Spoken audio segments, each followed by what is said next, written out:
Let's take the Discord that we're going live.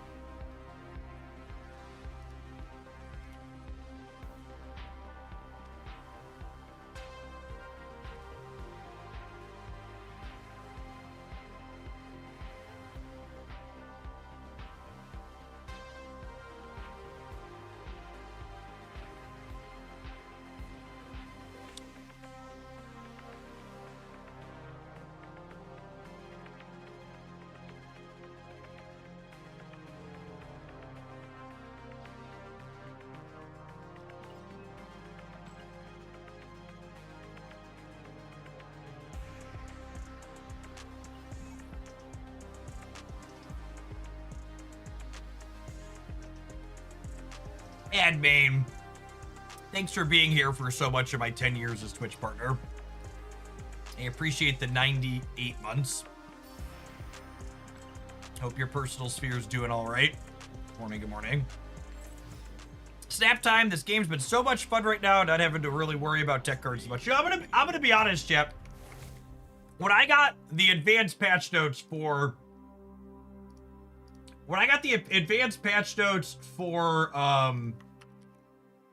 the last OTA, I was genuinely worried about being the dog that caught the car, because I've asked for so long for to give us what they gave us. I was gonna be worried it was gonna be a disaster.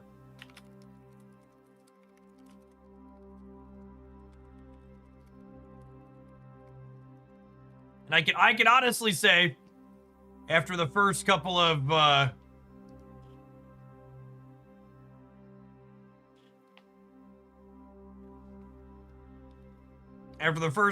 days, it seems very reasonable. Spectrum raised my rates after 3 years and said my promo had ended. I asked if there were any existing promos I could take advantage of. He said no. I asked if there were any new customer promos. He said yes. I asked, so in theory, I could cancel with you and then call back and sign up again for something cheaper. And the guy said, man, I'm on a recorded line. Lakar, thank you for the 74 months. Welcome back. Ooh. I don't know if that's better than my existing variant, but we get 700 gold variants for free around here. We'll go grab that. Man, at some point, I'm gonna get Fantasy Luna in my shop, right? That's gonna happen.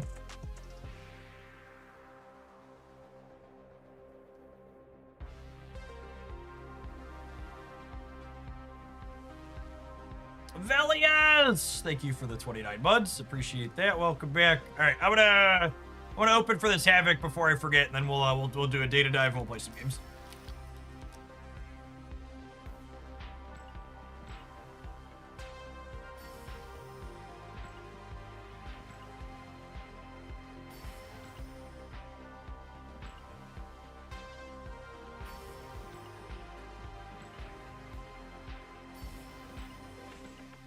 If you bought every ultimate, you wouldn't have this problem. That's true, you know.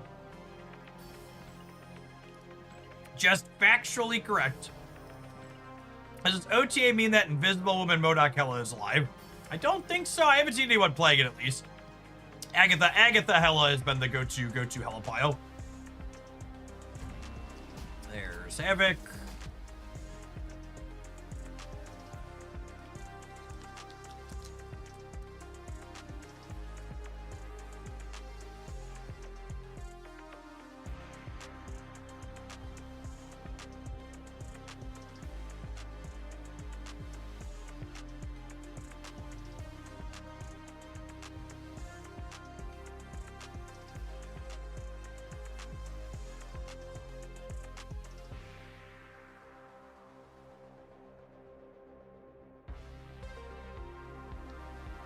Shut the front door. Hercules is in the best deck, chat? No way.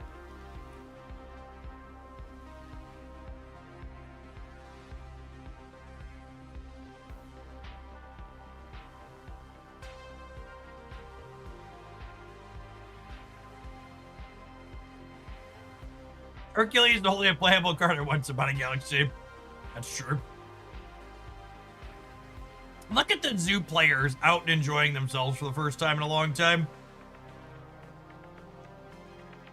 Start a Stardust Enjoyers, reminding people that tech cards still exist. Toxic. Helicarrier Khonshu. I really hope that if Second Dinner's back-end numbers look anything close to as diverse as the untapped stats have looked, that they consider keeping a number of these balance changes.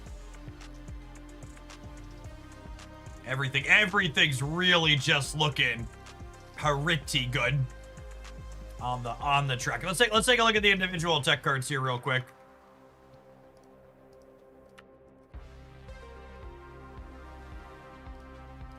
I think Killmonger absolutely should get undone. I think they should consider keeping a number of the rest of them.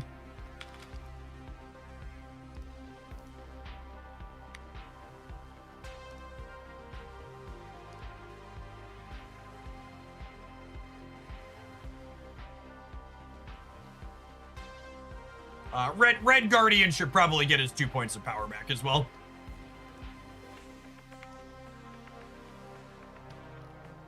Killmonger's stats actually aren't that bad right now, because I think despite Killmonger change being a nerf to Destroy's net positive, with Cosmo being worse. Also, like, 10% of the people are still playing this MFR, so like, do you really need to make it better if 10% of the game is still playing him? What are there's 2 more cards in here, right? What are the other 2 cards? Teenage Warhead. What's the other? Shadow King.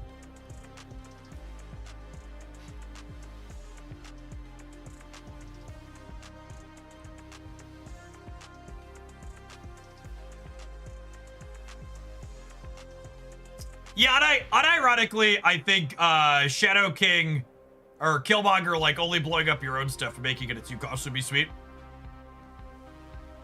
I also think, and maybe they didn't have the tech to do this easily. I actually think a middle ground for Killmonger could be sweet. What if they made Killmonger, say, destroy all 1 costs at the other locations? I don't think we've had any cards that impact like that to date. But I think something like, I think making him to here is probably too narrow, but I think having him kill 2 out of the 3 locations would be good. Oh yeah, Destroyer does other locations. Yeah, and Starbraid impacts other enemy locations. I think that's I really wish they would have gone with that. Or, yeah, Debris, there's a few cards that do other locations now. Yeah, because Destroy just needs a way to kill things. That would let him still be an anti-clog card.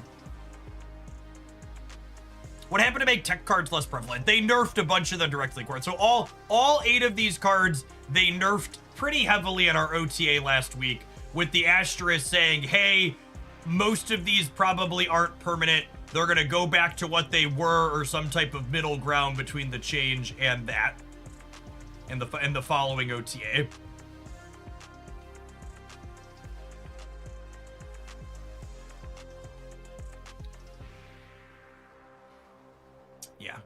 Yeah, I don't know. We'll see. I also, one other thing to keep in mind is there is a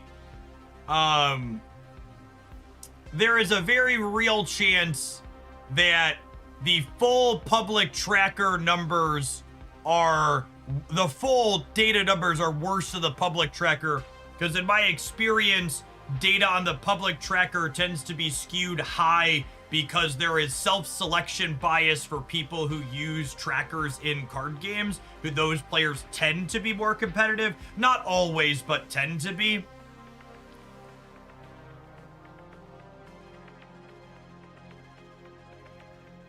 I don't know that I would expect it to be extremely off dance, but it's like, it's biased the same way all the other data is biased. Like, my general rule of thumb is I would assume anything on the public tracker is a higher win rate than the population as a whole.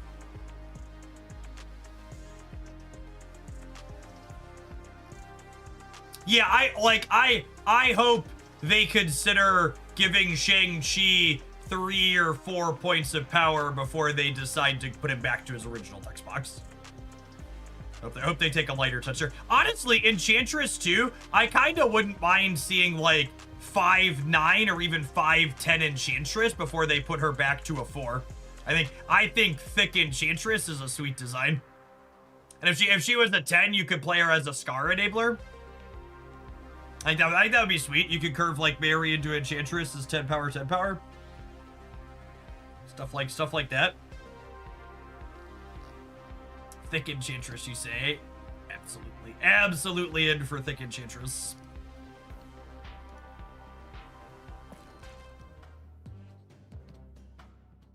Alright, so I have Bastion weekend missions to do still. And this one was in the best decks roundup, and I think I absolutely want to play some games with it.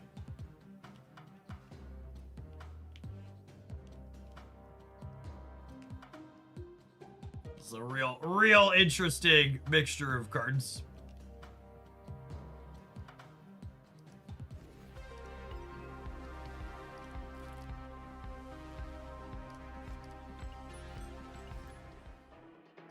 End of turn Moon Girl Prodigy stuff with a deck and backup plan with Bastion to copy all of the above now.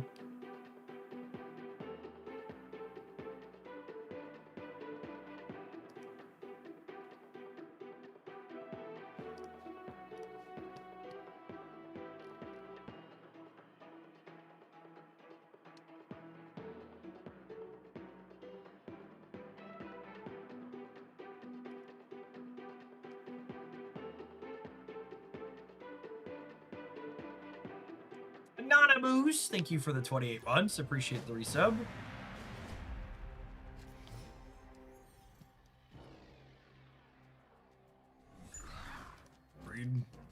Rude.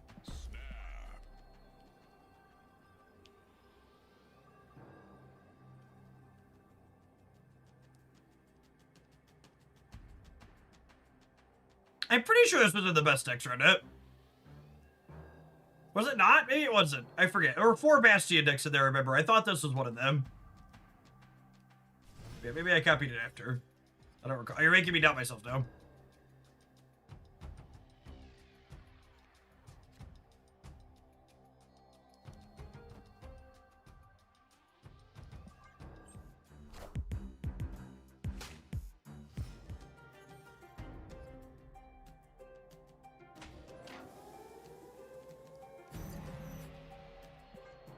I'm gonna reroll this just in case we lose the 50-50. I don't think playing for breakers is good for us here necessarily.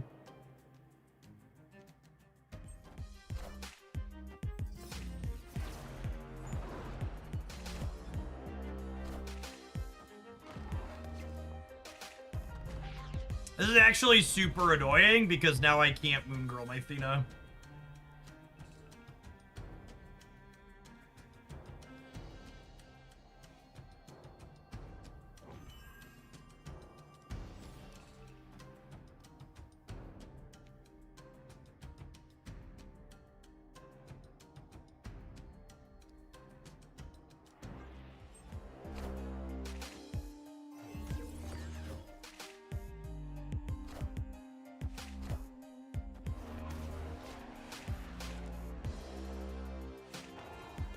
Hey, Strong Bad, thank you for the 21 months. Appreciate that. Welcome back. I need a Havoc. Or I needed the Quinjet a little earlier. Rasani, thank you for the 10 gifted subs.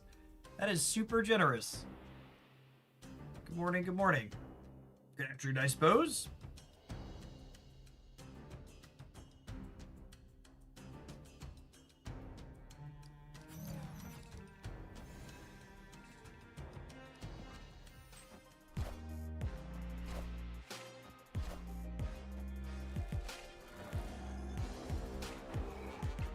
Polymorph on the right.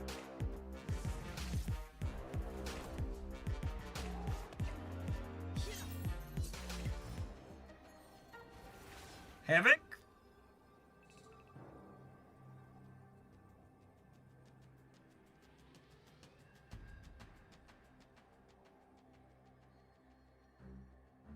think we're dead.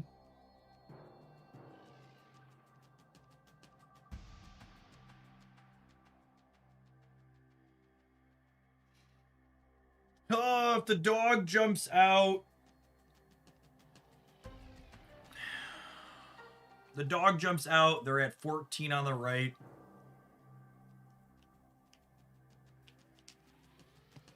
I guess I could do this.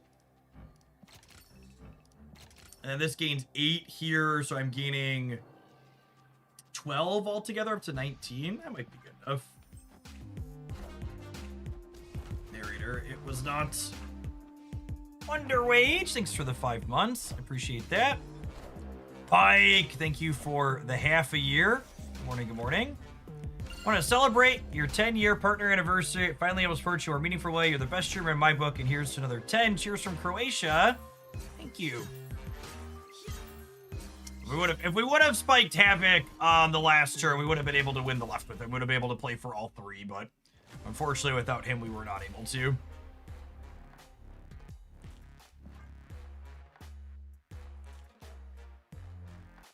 What's the point of Isan in the Hella deck in the roundup? It can put your Black Knight Blade into play for free.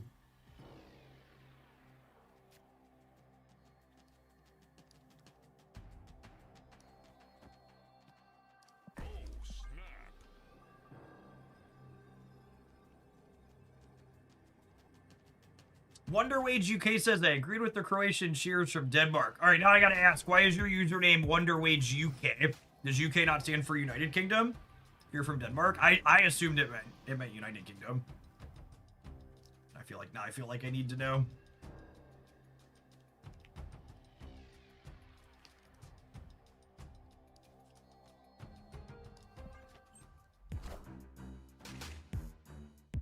All right, things are about to get a little crazy.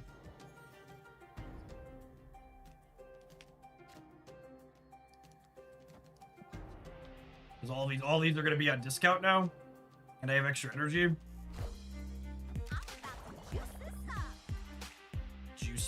Juice me.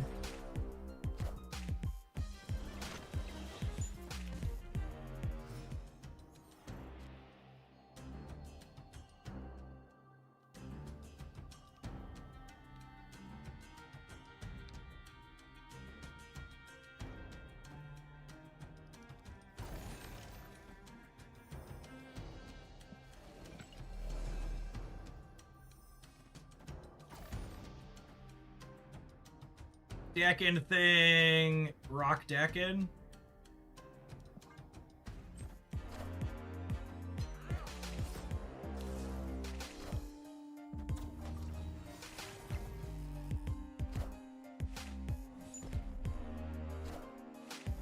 Ah, rip.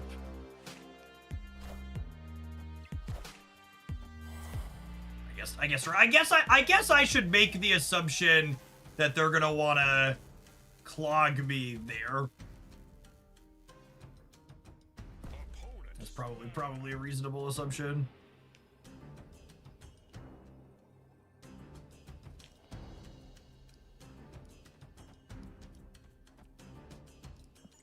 And we're dead here, but I don't really want to play more games against them, so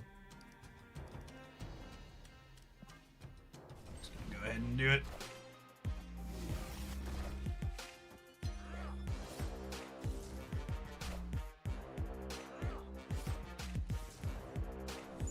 Can they win the left? Werewolf could let them win the left.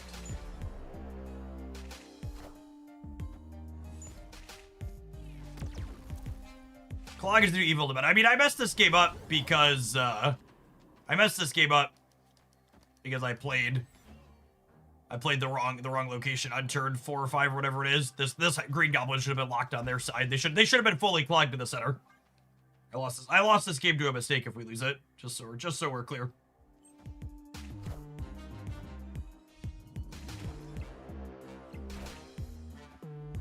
Oh my goodness, that I lost this game to another mistake? No, wait, are we still winning the breaker? No, I think we're gonna be a little bit short. Wow, 2 really big mistakes on my part. We're up 14. Oh my god, well, we win by 1 because they're only up 13. Cannonball should have been a card I should have been playing around. as there was no reason to play the free Guardian there. Obviously wanted to play out all 3 of the Dakins, but yeah, fun. Actually, people complain about Clog 8 Lock because I get that it's a feel bad experience, but I actually think Clog is one of the more skill testing decks to play against on average.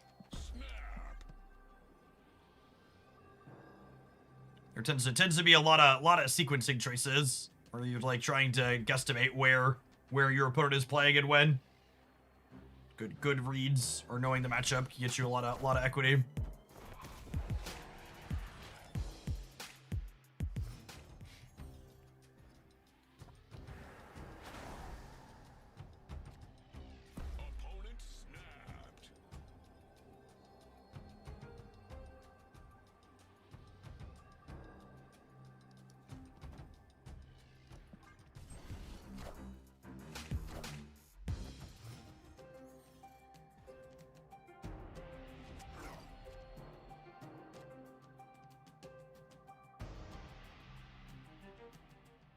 Okay, so they're gonna Viper me.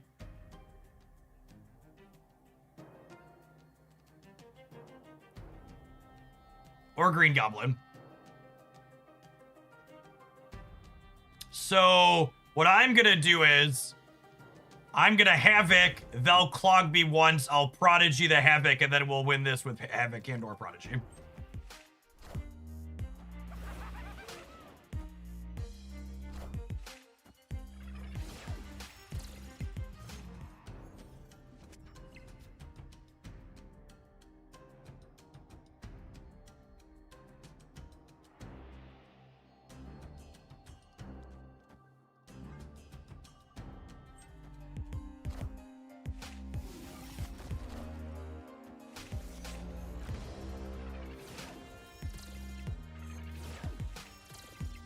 We can proc Theta twice. No, we can proc Theta once. We're only gonna have 1 energy on the last turn.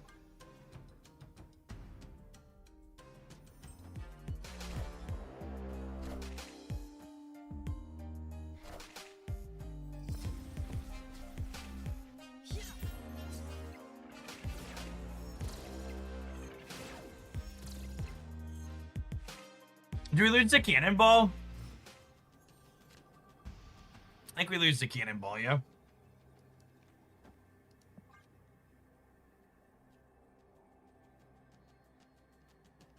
Do we lose to Annie as well? Maybe. I don't know.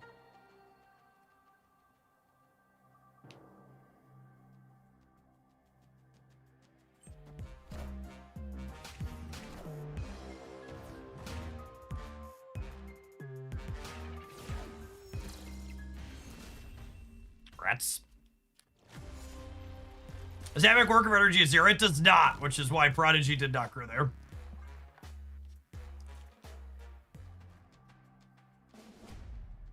Jeff, as a free-to-play player, is the gold offer worth it where I get 300 gold once, then 50 daily? So the gold pass is like the second best buy you could get in Marvel Snap, with the best being you should always buy if you're gonna start spending, the season pass is absolutely the best thing to buy by a large margin. And if you wanted to spend outside of the season pass, the gold pass is the next best thing.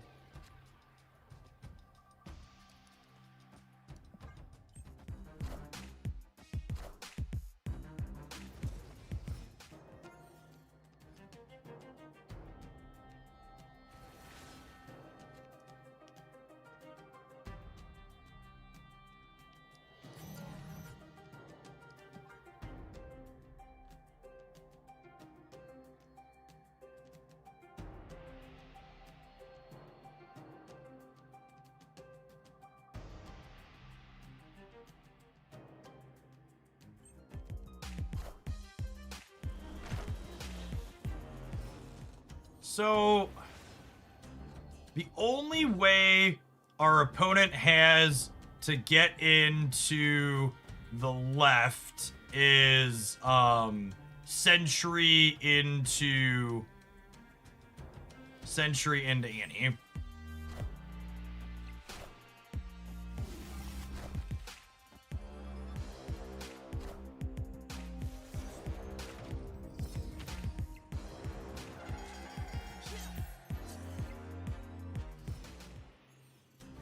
What do we think about what do we think about using Invisible Woman, my Invisible Woman, this turn? Because they're gonna clog me center, meaning I can't play 2 cards next turn. And this is one of those things I was talking about where like this matchup can be skill testing because it requires you to make plays like this that normally wouldn't make sense. I think this is right.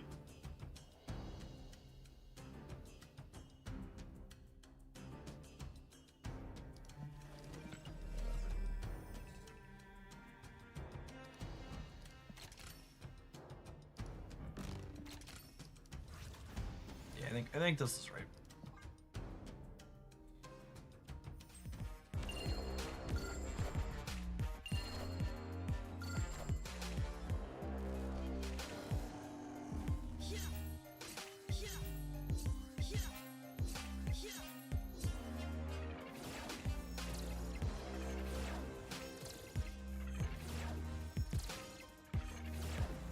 So I am giving up extra points on the Sunspot doing this, because my Havoc just absolutely decimated my total energy. However, I don't really need more points on my Havoc this game, right? I believe we're beating Annie and Cannonball here now, right?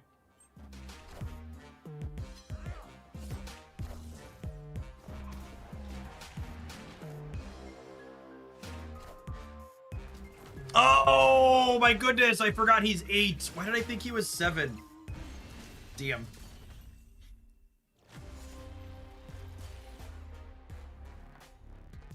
Oh, I thought we had him covered on the left.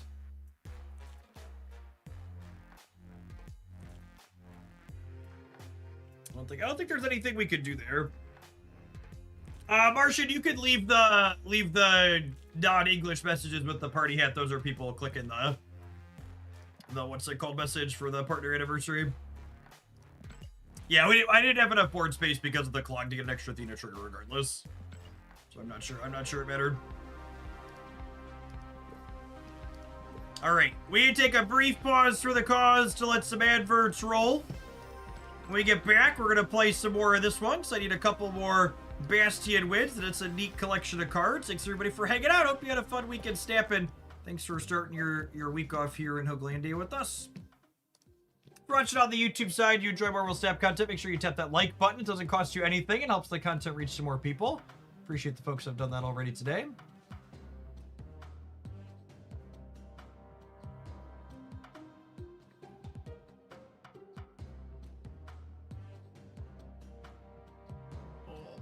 We're gonna stand up for a little bit.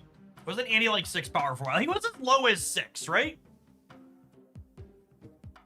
It's been my brain hasn't played against that card a little bit, but I feel like it was not 8 recently.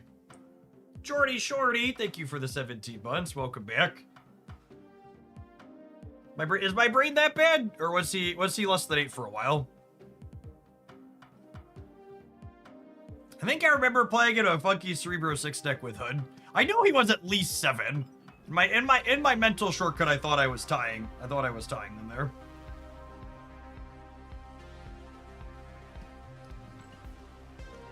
Milla, thank you for the almost 2 years. Welcome back. Released at 5.7, went down to 5.6, back up to 5.7, and is now 5.8. Okay.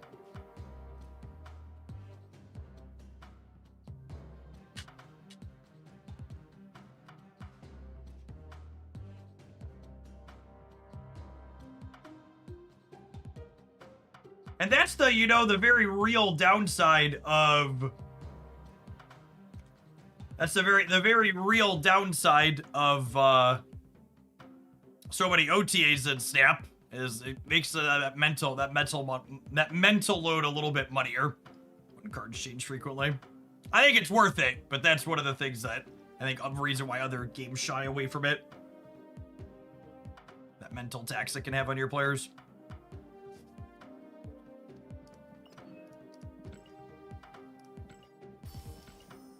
Also up to 101,000 gamers. Oh, baby.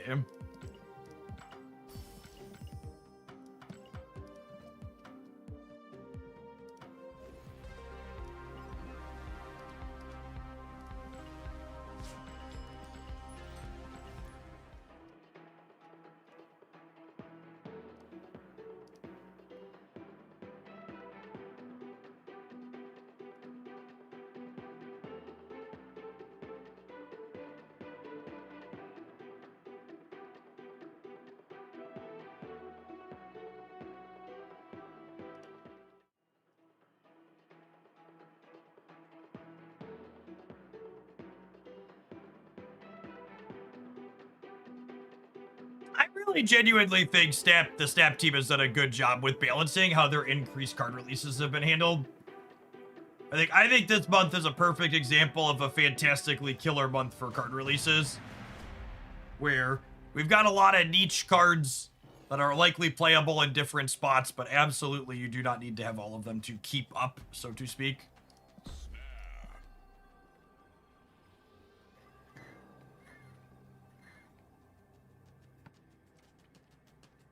All right, potentially on a Dakin game plan this game, but we do need Bullseye to pull that together specifically.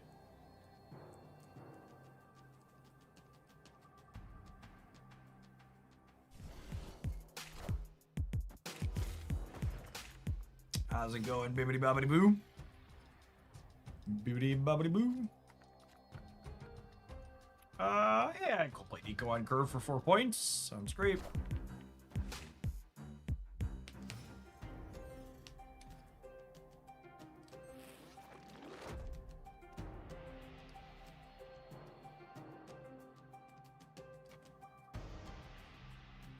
Are we invisible womaning or are we Daketing? I think my inclination is to invisible woman without the bullseye in hand.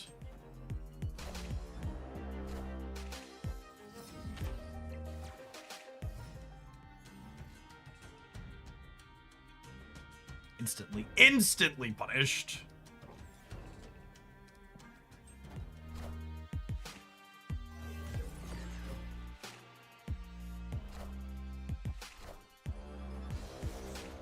Ooh, Prodigy, my Marvel boy, is spicy.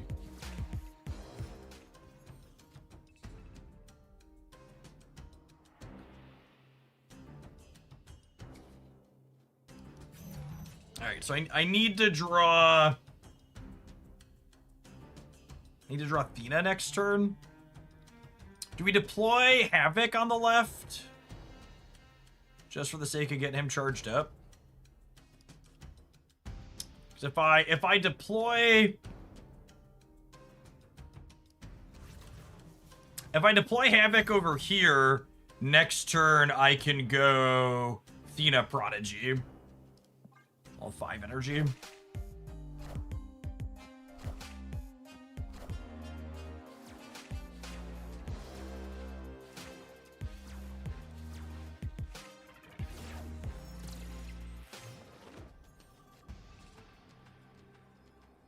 It's not the Athena I wanted for Christmas, and I think we're cooked. Oh.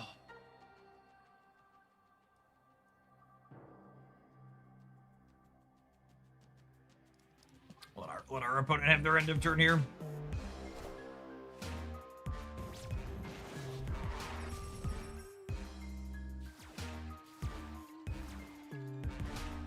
Even if we'd have found Theta here, we actually would have lost, yeah. Should have only been 13 in one of the locations, or 12.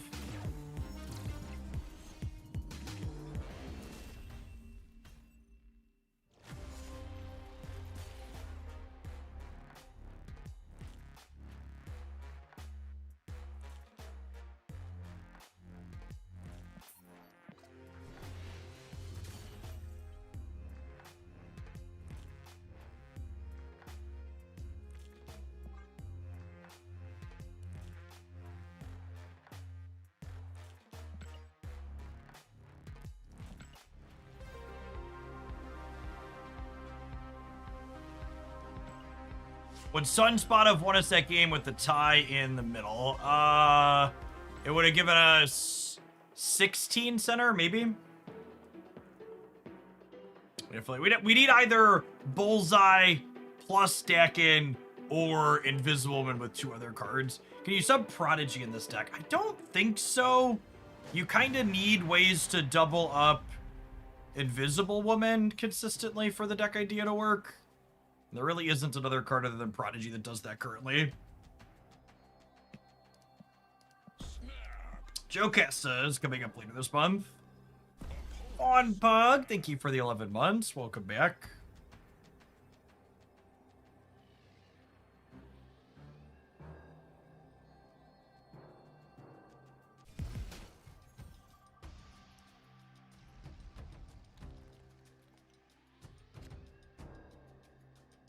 you started the game with the current border / base pool, do you think you would still go with what you're using now? I don't think I'd chase gold given all the range of backgrounds that we have on things that are reasonable now.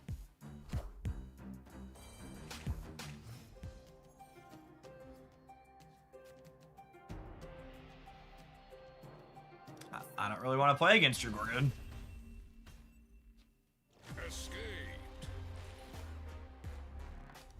Joe seems like she's gonna supercharge these decks. Maybe. I mean, these decks are really only okay. I'm relatively close to trying to finish Bastion missions with something else, so I'm being honest. It's felt pretty awkward so far.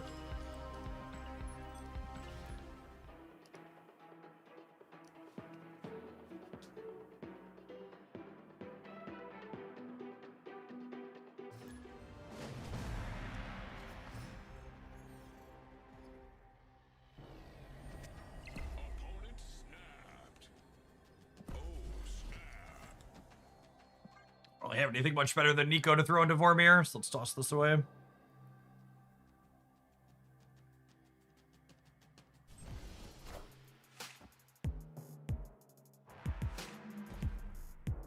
Yeah, choosing a specific character mastery background's probably a good goal. One I probably would have considered.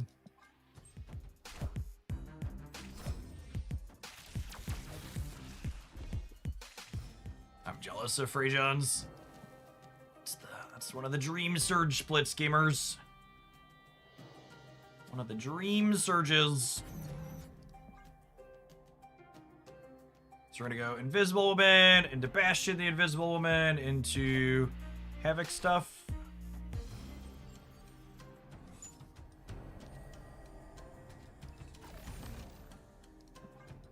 Well, I'd rather Bastion Invisible Woman than Frigga her, because this way the discounted Invisible Woman, Invisible Woman we get is discounted.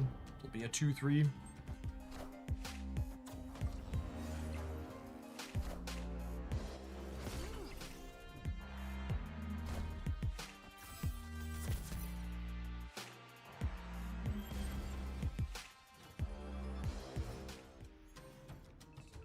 Oh, wait. Oh, sweet mother of God. How does 3 invisible women work out? You get 6 end of turn triggers. Oh, baby. Oh, baby.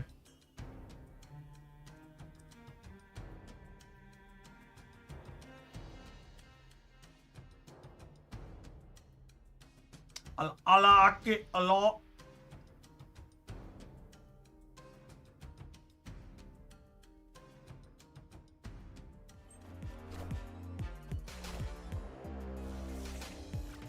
Alright, now we just need to hit our 50% to top deck Theta.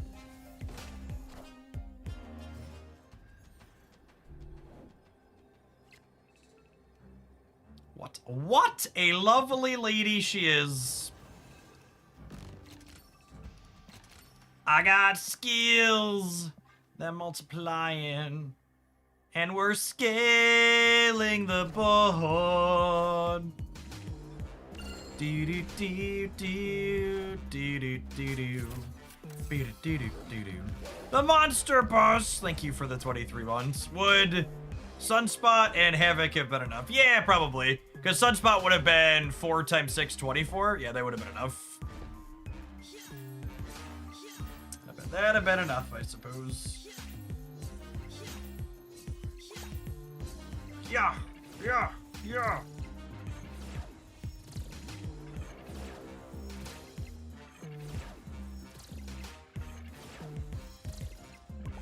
Quinn Magus!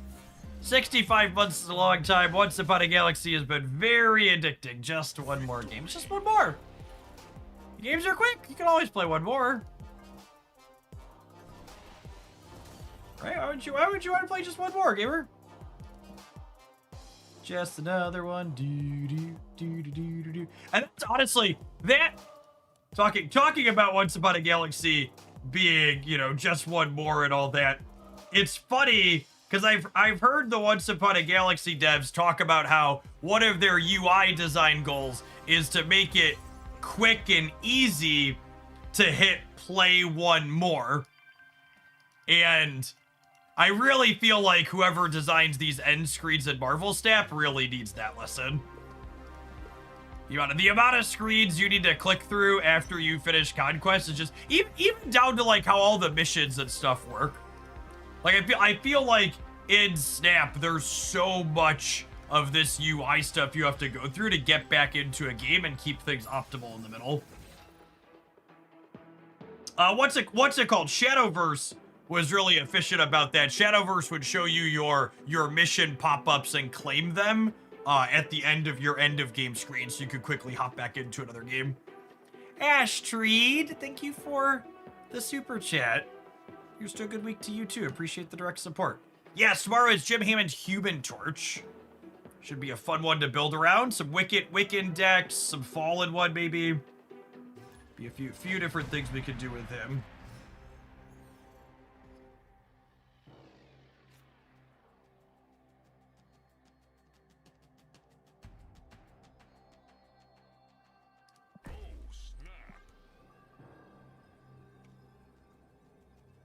Yeah, even just Luna Electro seems reasonable.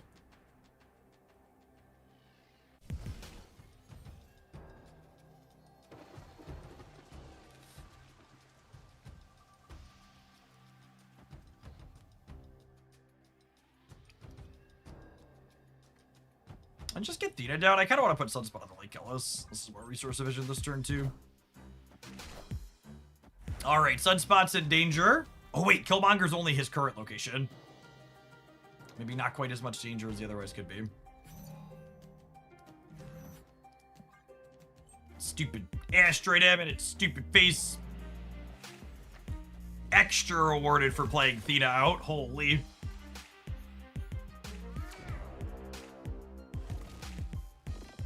We take those.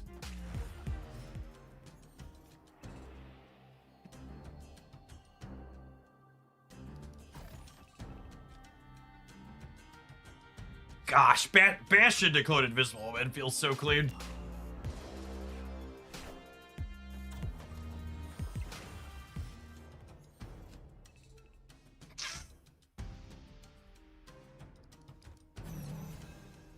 Oh, baby.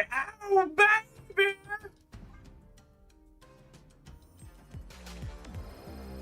We're doing it.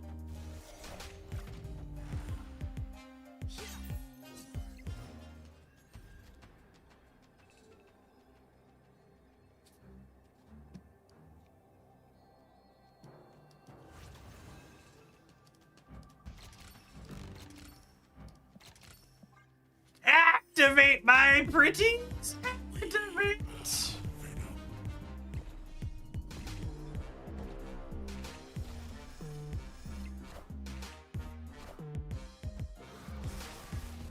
Enough said, bub.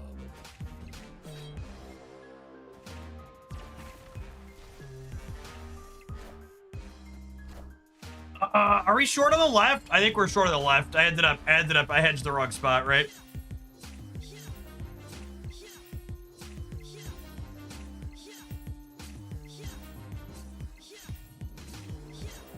We get to watch her dance at least.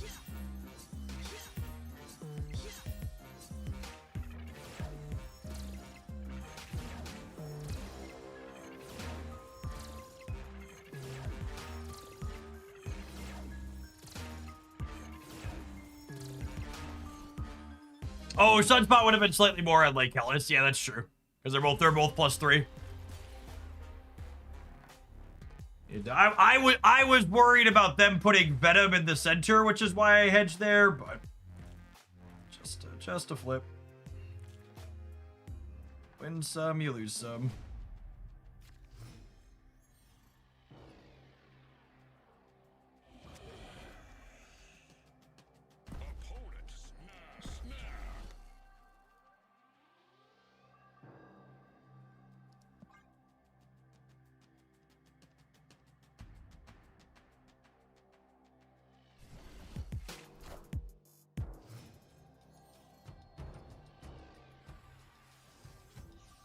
Extra NRG for little old me. That's so nice of you.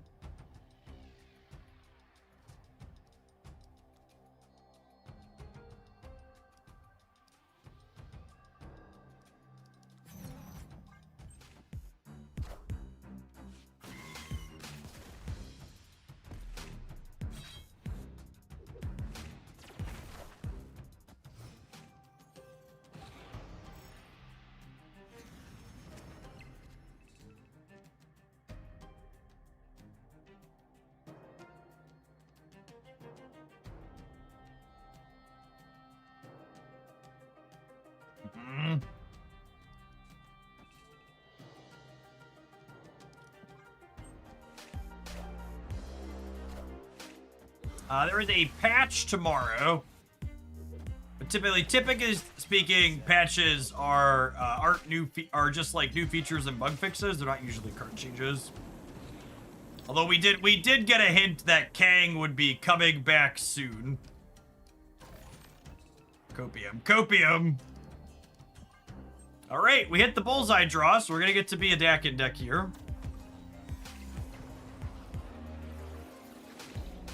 Oh wait, Mindscape means we're not a Dakin deck. Mindscape means we're not a Dakin deck. I'm so sad. All right.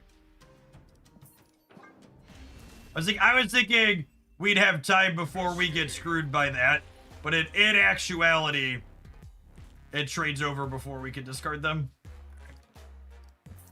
We had tried something like this. Something like this made the rounds before Bastion released. It was just playing free gun. It felt similarly clunky then. Just two distinct game plans that don't work well together, unfortunately.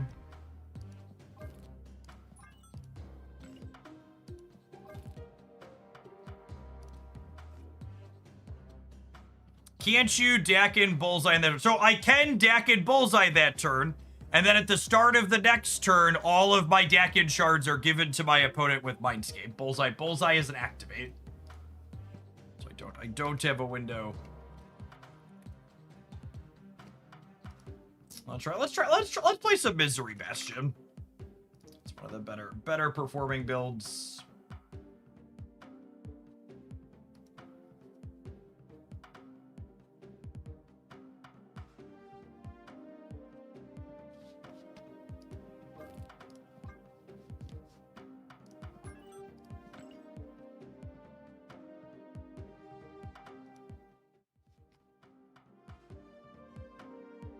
I'm not really interested in min-maxing the previous deck. I think it's bad no matter how you slice it. If you want to min-max it, feel free to do so on your own.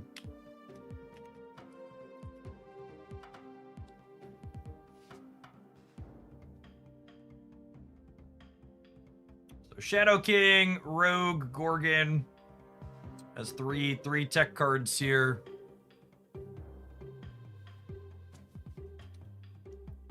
And then we've got the Victoria hand Bastion stuff going on. This seems reasonable. This is things close to this core are some of the better performing Bastion builds. Shadow King is the guy. I think Shadow King's a very reasonable card. Seems fine at 3.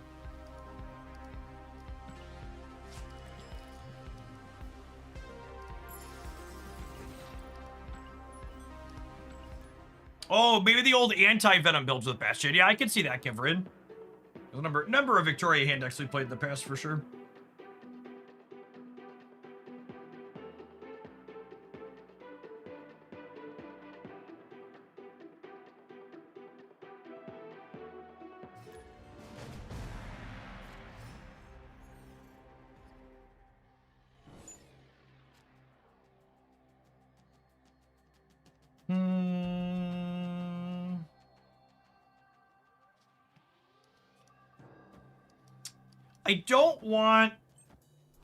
I don't want to Bastion my Quinjet.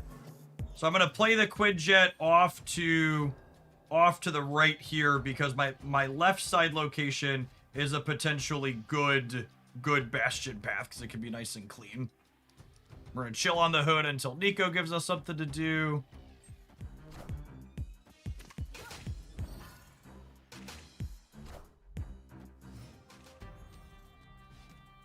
I got a rock. I got another rock. I got a third rock. All right, this game's off to a little bit of a rocky start.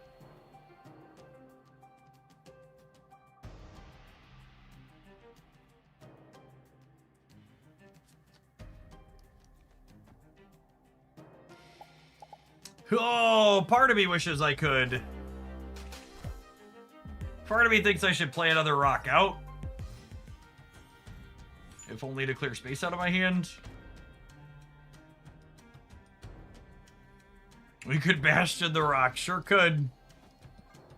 Make the rocks cost one more here. We could copy the rock. Oh, baby. Oh, baby.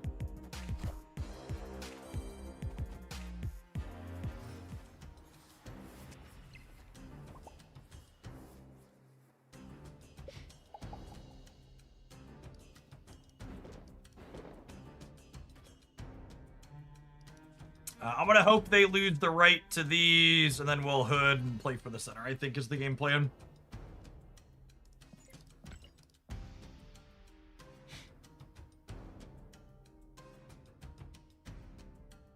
I was playing something similar to this with Quake in the Gorgon slot. Yeah, I'd buy that for $1. Seems reasonable.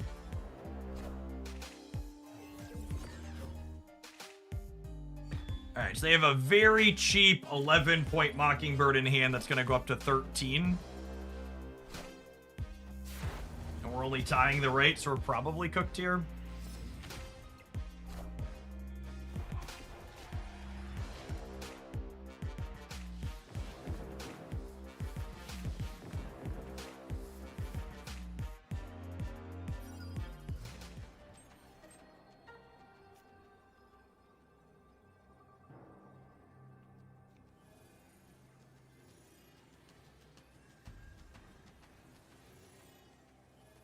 That's funny. That's probably one of the better hits of my deck, but I think we're still dead.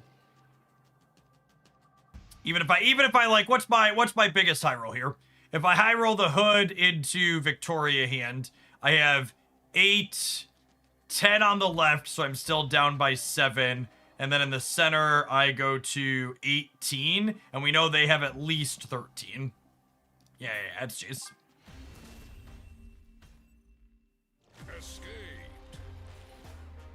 Jace likes when I play Gold Conquest. It's extremely easy to Q-snipe me here.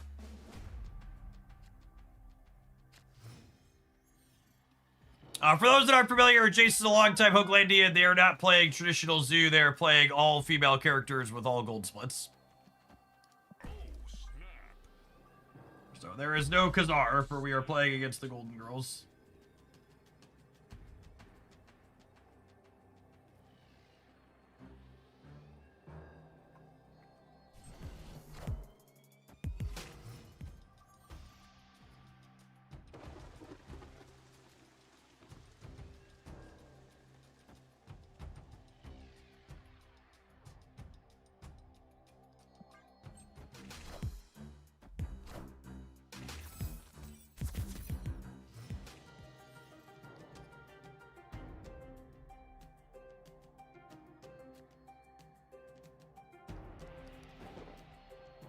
Alright, so we'll do this, then we'll Misery them next turn.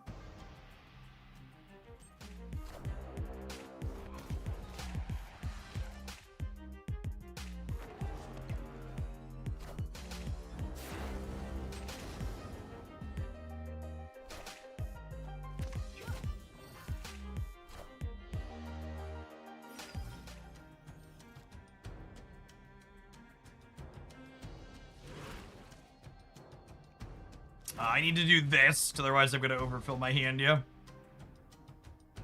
We're going to overfill regardless, otherwise I won't get an Iron Patriot card.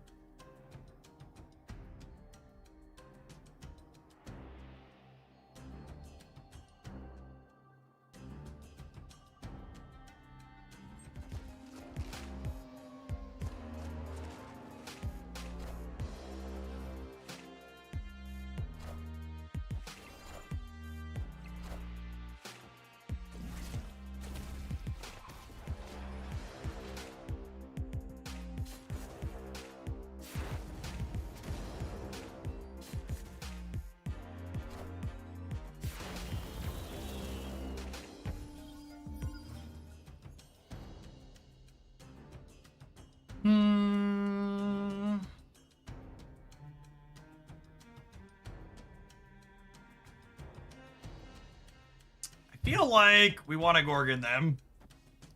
Feel like I want a Victoria hand. I don't really know where exactly we're going from there. Think we're just chilling. What's my last turn gonna be? I guess I could move the dog here and back.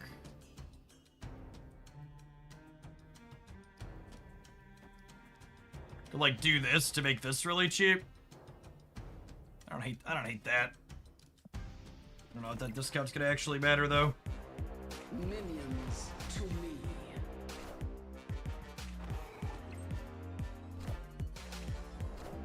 I guess making it cheap makes it easier to play for Rickety Bridge. Excuse me?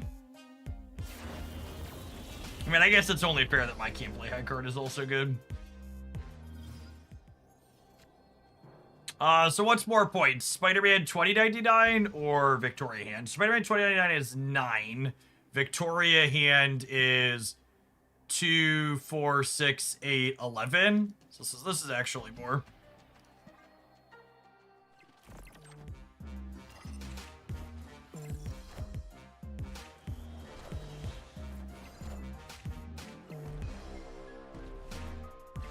Ah! Lost the breaker.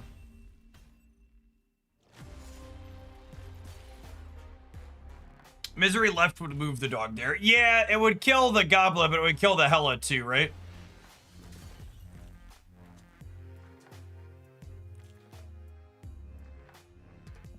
Oh, Jace, you didn't have to leave.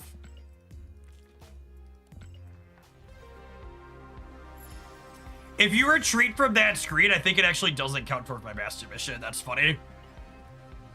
So Jace kicked us the match after they Q-sniped us and took 8 cubes, but we actually don't get our mission done. That's funny. All right, we're gonna play some more of this to see if we can get a feel for it. I like the idea of Quake instead of Gorgon. Would have been really funny in that game. And Gorgon's kind of a salty card. I think I'm gonna swap that around.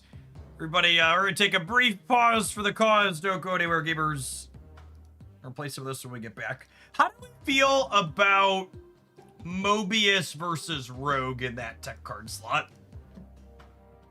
I like that Mobius is one we can play out proactively. I feel like our Mr. Negative matchups probably isn't the best. Okay, but anybody sell me on a matchup where I'd rather have Mobius or Rogue than Mobius? I guess she's good against opposing copies of Mobius.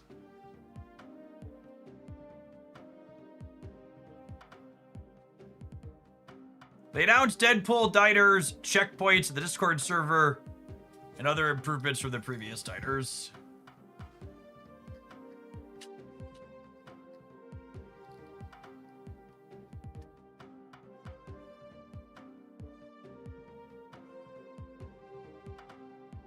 Make sure I'm not leaking anything in my Discord by pulling this up. I think we're good.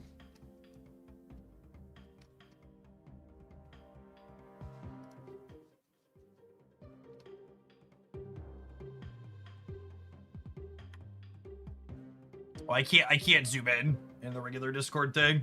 Awkward. I'm gonna grab a caffeine real quick, and then we'll talk about this.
All right, Deadpool Diner is back from the 18th to 25th at server reset.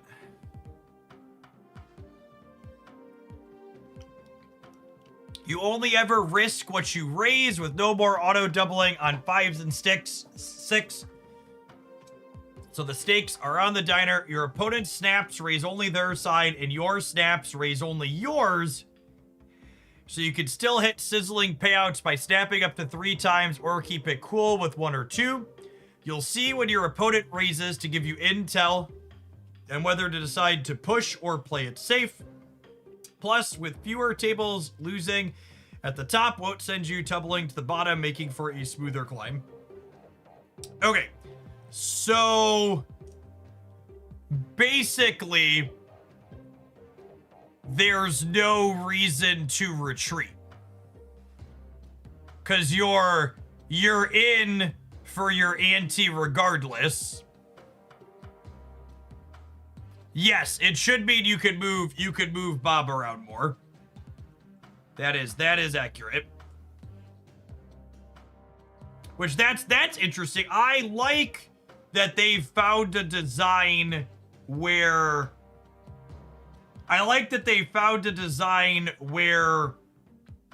there's a mechanic that can reward you for when you feel like you're ahead without necessarily without encouraging. They kept a snapping mechanic without making it so you should be retreating all the time.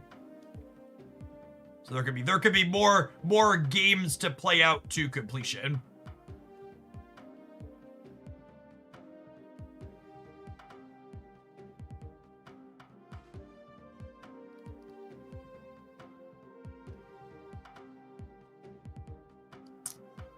So 3,000 ante.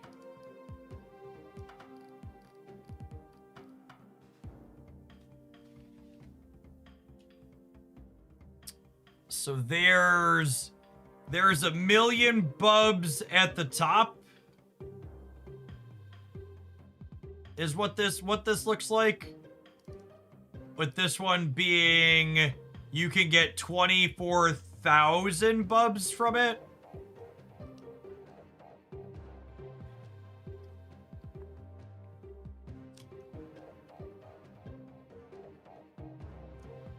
I feel like I'm gonna have to see it. My brain's having, and this is the point of it too. My brain's having a hard time parsing how big the numbers are and what it translates to.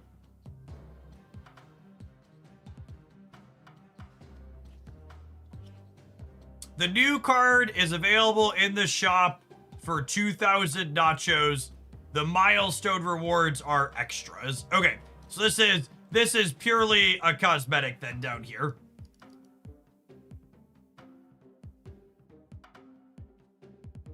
They share the reward track. They have. So there's... Do you only earn nachos from the rewards track?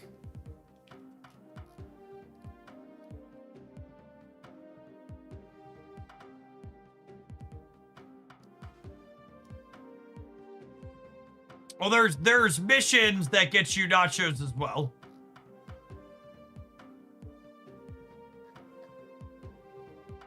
Am I understanding that? So there's gonna be missions, and do the missions get you bubs also, or no? How many nachos are in the milestone reward? So there's 50, 150, 300, 500, 700. 1,200, 14, there's 1450.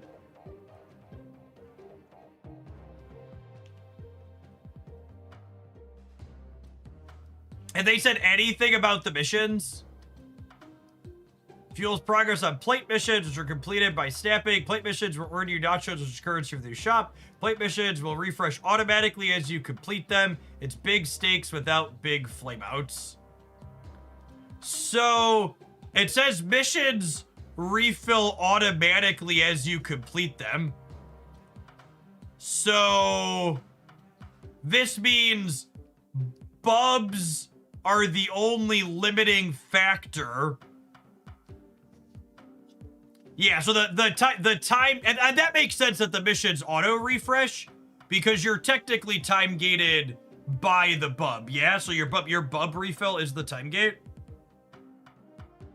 No, I would assume if you're sitting there winning, not running out of bubs, you could do the missions. Which actually, this is a really interesting dynamic, because it means once you hit higher bub caps, I assume you could do the mission a lot. Maybe some of the missions are related to collecting bubs, but if they're like the other missions playing particular costs of cards, etc., can you just like live at the waffle tier and play minimal stakes matches and clear your missions?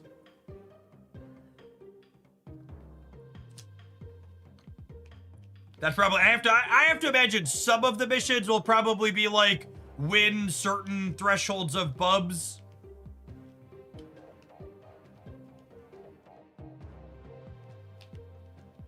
It's interesting. I don't know. We're gonna have to see what some of the numbers and like the details on the missions are. But from a structure standpoint, it honestly sounds really promising, where there's this rewards track of mostly cosmetics for the sweaty players to focus on. No, Diner didn't have missions at all before. But if you're a little bit more casual, you could probably sit at the bottom table and just play and get your missions done. And the missions are giving you nachos, which are primarily what you want. Nachos are what are used directly to get the new card. And then there's other stuff in here that's also cosmetic.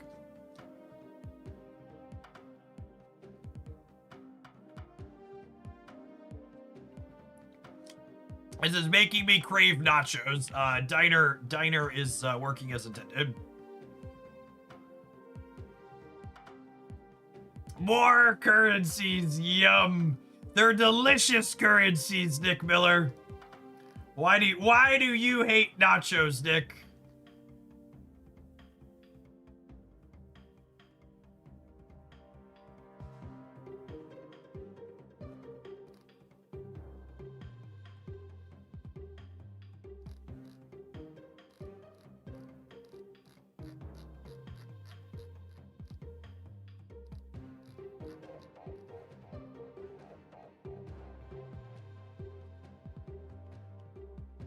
I am doing well, Dusky. All right, let's play some more with this Victoria pile, huh?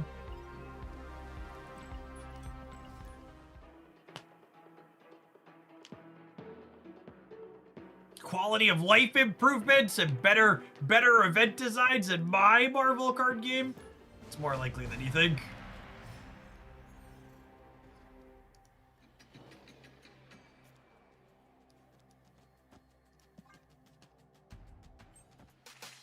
The last 2 or 3 times we played against this person, their plays were really spooky.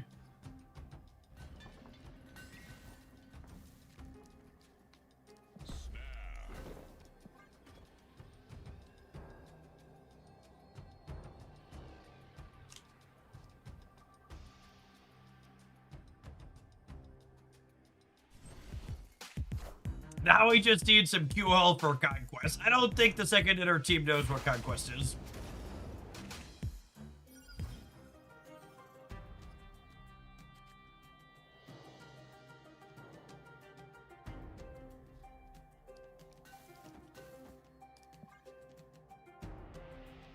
Aunt Maze gets us a discount on Fan Fei, which is nice.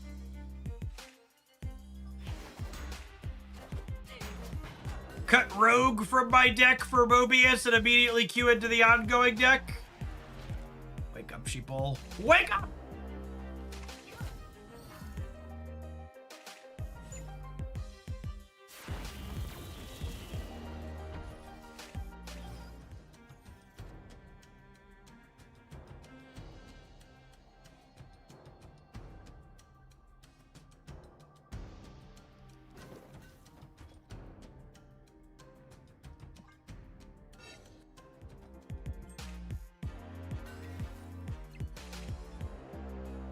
Alright, it's feeling like a punt the center angle for sure.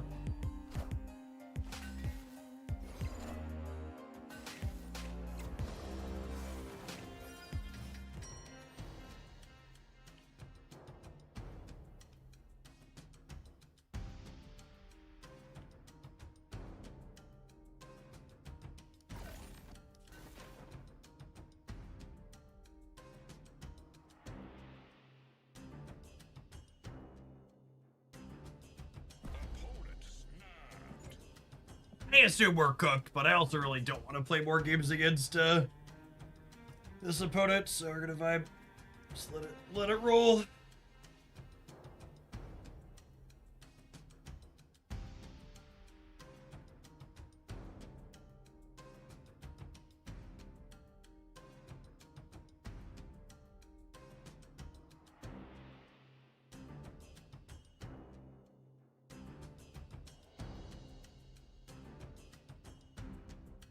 We should Legion Grand Central. Unfortunately, I really need to copy Victoria Hand this turn. Oh, did I not press end turn? Sorry, I thought I did. Waiting for my opponent. I get roped so much of this game.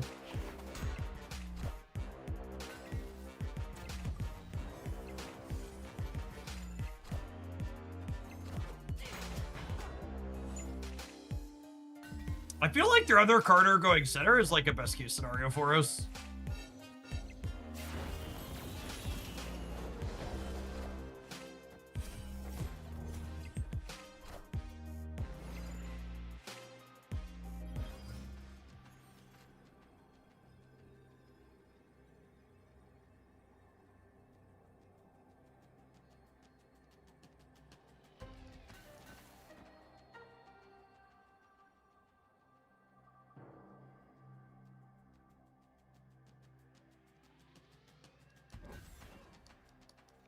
I guess this is technically for the best.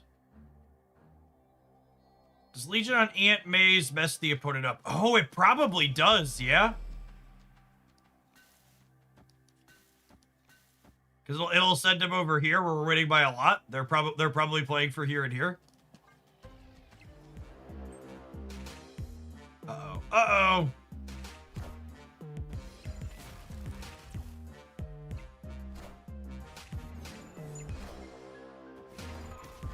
Ready to lose to the Twitch chat suggestion.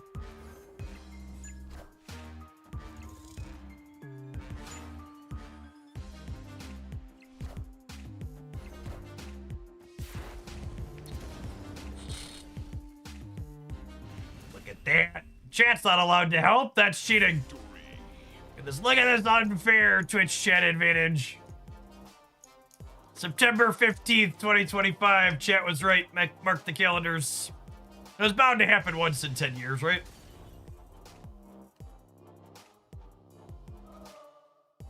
The bar was low, but we cleared it, yep. Listen here, Twitch chatters. The goated Twitch chat. Blind squirrel nut, yada yada. Listen, I wasn't gonna say it, but if you're pointing it out.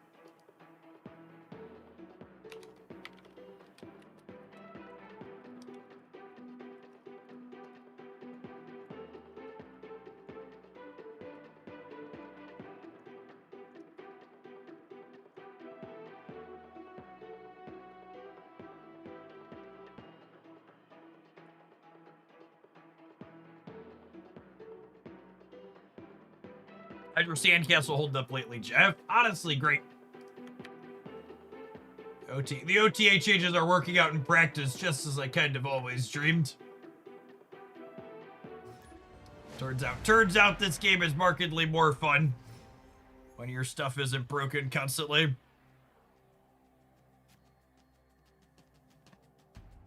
That's so deeply sad.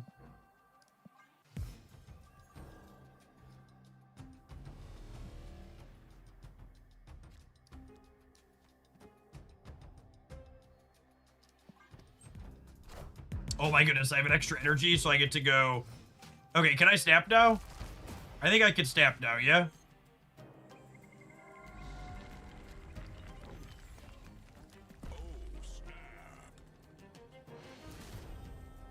Marva retreat! Marva retreat! So, we're gonna get to go these here, and then we'd bastion all of these... We bashed these two, and then I get to go Victoria. I just sort of had so many victories! Shit!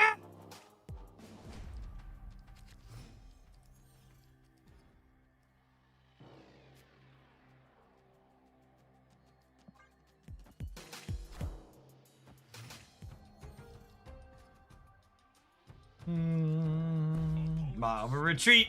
Mama treat.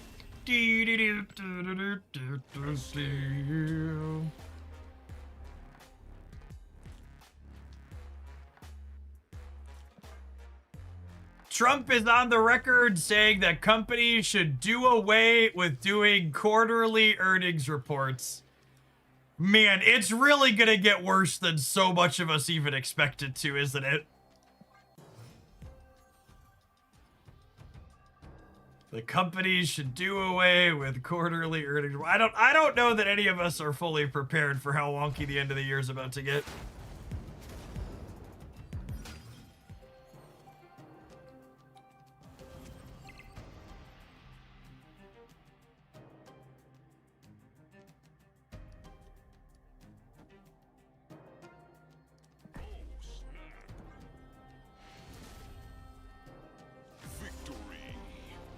Why does it matter what he's on record saying? So, it doesn't matter that he's on the record saying it, Payback. He's just, Trump wouldn't say companies should do away with quarterly earnings reports if he thinks the quarterly earnings reports are about to look really good.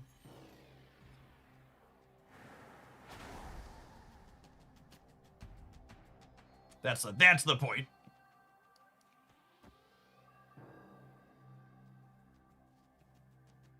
You're right. What's on the record or not doesn't matter. He's just gonna lie through his teeth constantly.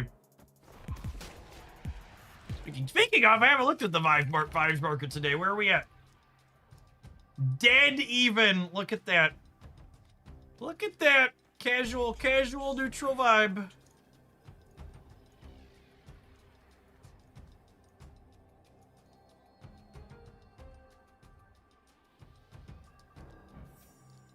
Vibes are mid-Monday vibe.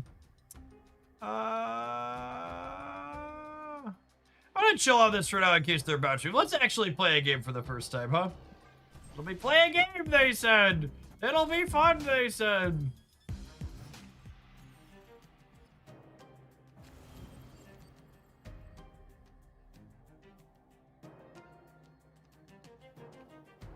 Well now I'm gonna play the Mirage early because I would like a destroyer. I'm probably gonna get the destroyer anyways, right? Am I?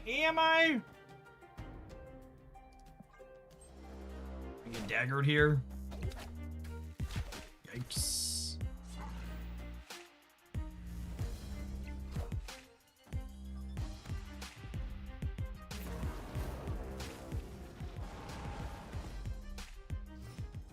Or did either way. Did either way.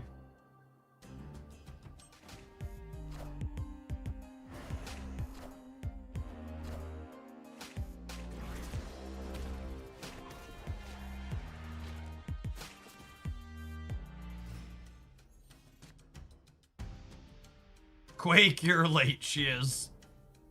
Very, very important date. No time to say hello, goodbye. She's late, she's late, she's late.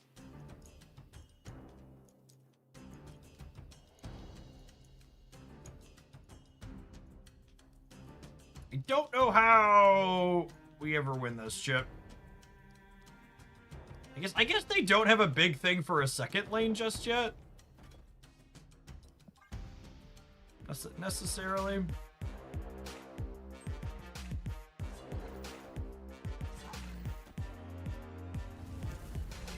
Oh, I guess they have. I guess they do. That's fine. We're gonna draw a Shadow King, yeah?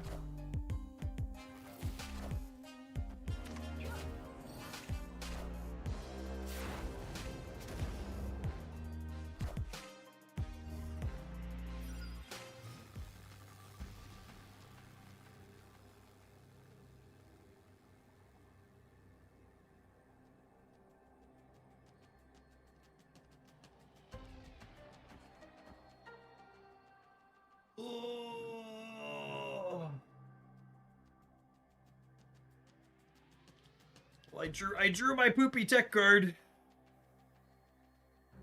Does it win the game? Does it win the game? Narrator, it does not. It did not. Poopy tech card does not win game.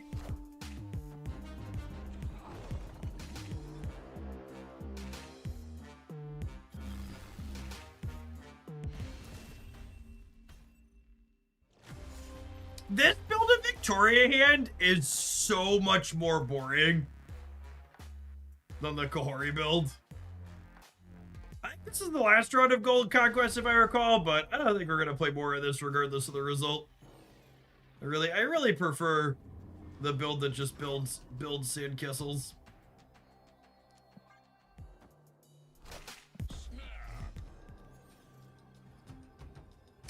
Professor Poopy Tech, it's so poopy. I don't like it. Victory.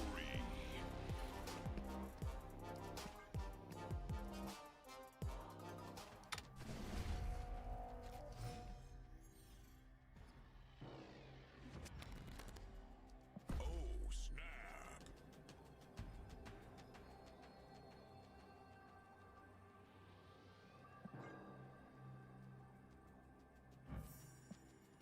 Look at his old ugly face, chat. Never saw an Elysium he didn't want to kick over.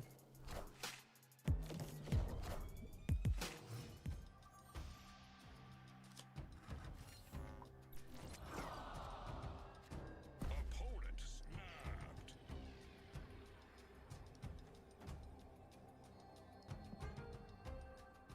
Let's play for all the marbles.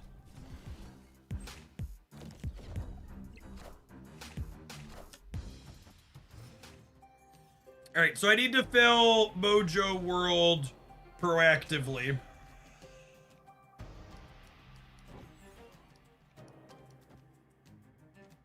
So that way we don't get, what's it called?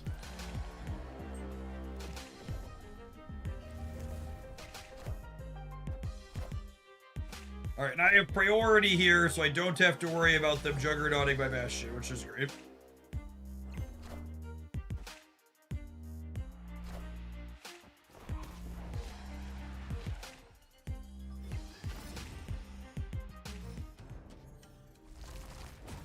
And now I get to do this.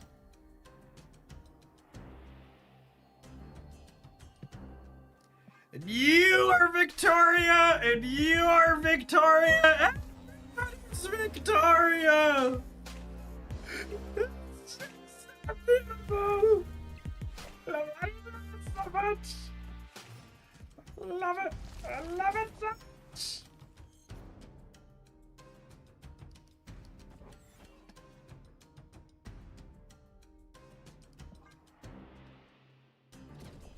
I mean, we might realistically lose this game.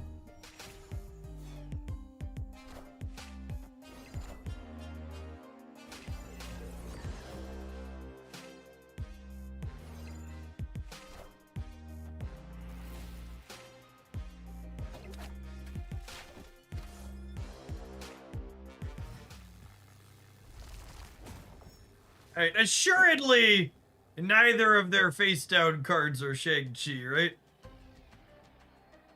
Never in a million years. It's time to throw hands, chat.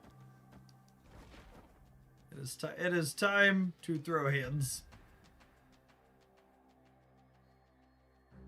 They're gonna put a 36 power Human Torch somewhere.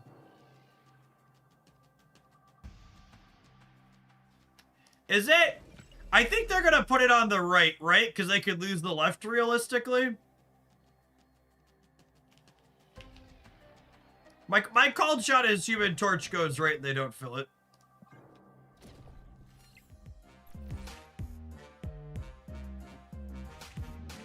No! Unlucky. Unlucky!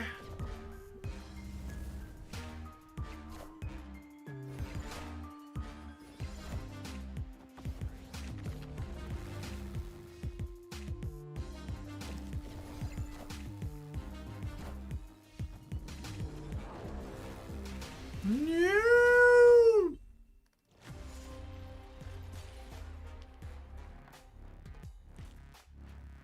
Imagine counting in the center chat and getting to 24 against my 23. We would have won the breaker with one more point center. Yeah, unfortunately, we just didn't have the means to get another point center.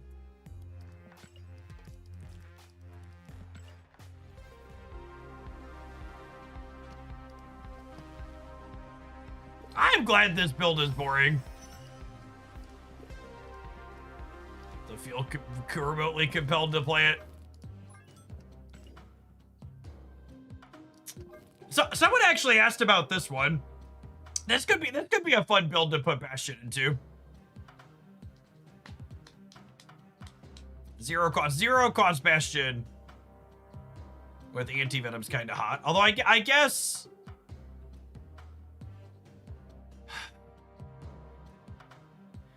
we want to be a Quinjet build, which changes some of the details at the bottom.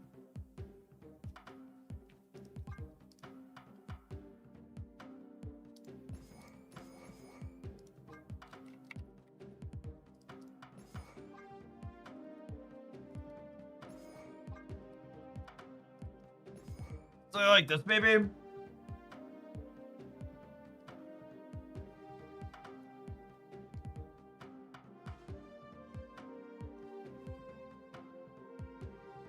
Oh, Valentina should be in here. I need a Quinjet too.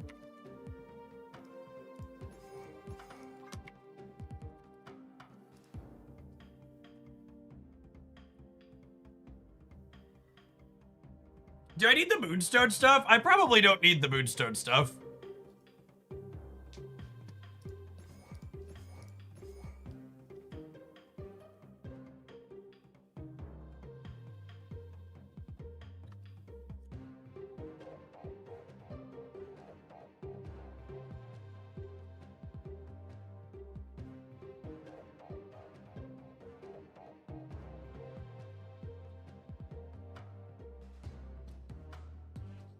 Yeah, Moonstone was like an old way to double up Victoria, but now we have Bastion.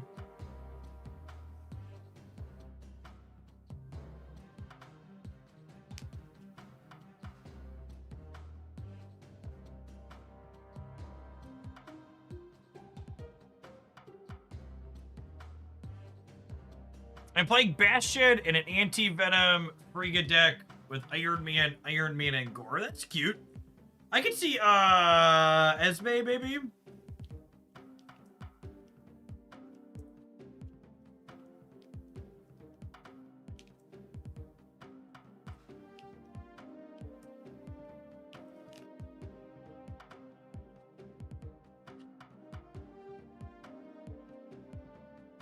Will we have big hands? We don't really have anything that generates multiple cards other than Bastion. We could just cut the Zabu and not play another 4.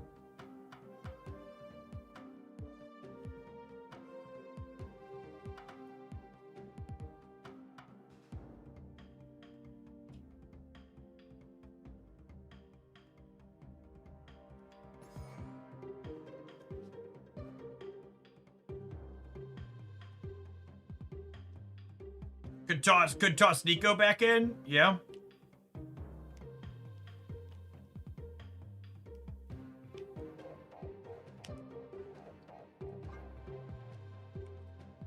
Oh, I don't need Snowguard. Snowguard always overperforms when I play her. Oh, that one makes me want Kahori more.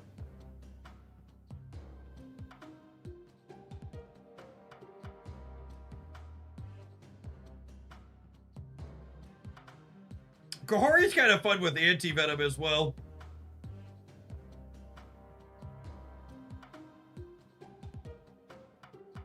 What if I cut Nico and Patriot for Zabu and Kahori?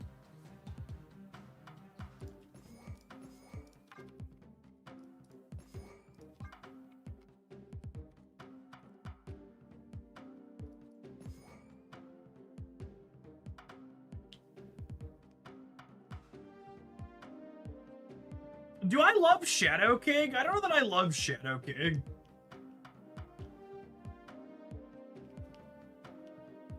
Surge. I don't hate Surge with the 4-drops either.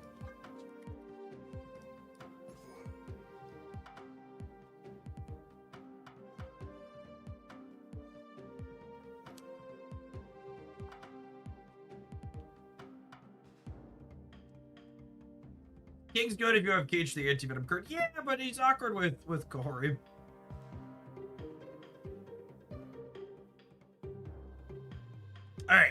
I think we've hit too long in the deck editor. Looks like it's time to let the capitalism roll. We're gonna play some games with this Bastion build when we return. Thanks everybody for hanging out. Don't go anywhere. Revisit a few of our old favorites today.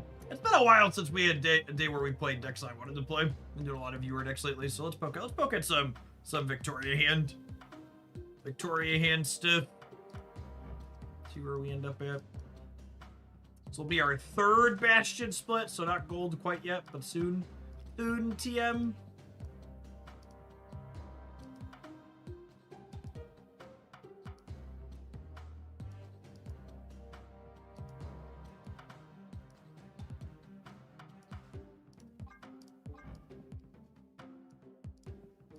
Only one day left to spew on Celestial Hardware, gamers.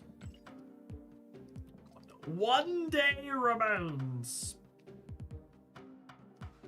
This is the real gameplay, so I've heard. So I've heard.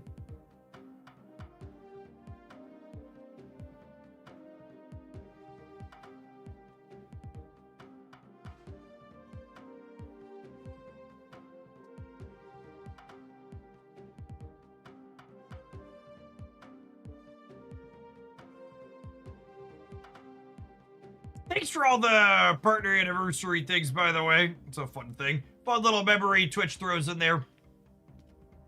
Been a partner on the platform for a decade now. Been around the block a minute. We've seen some stuff. We predate all sorts of things like channel points and raids.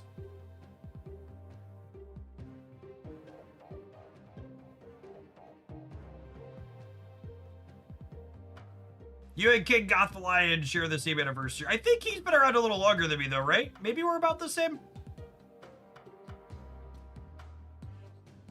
He's something of a relic on the platform as well.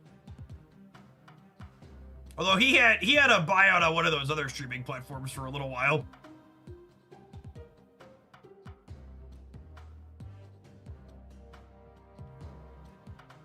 That's one of those. That's one of those ones that'll always be kind of one of those questions in my mind. I turned down one of those. Facebook offered me a small check to stream on their platform at one point. But I didn't feel good taking the Zuck bucks. I didn't want to do it. Fuck all the billionaires, but you know, that one's up there a little bit extra. Maybe he's a bit less evil than Musk in 2025, but still pretty up there.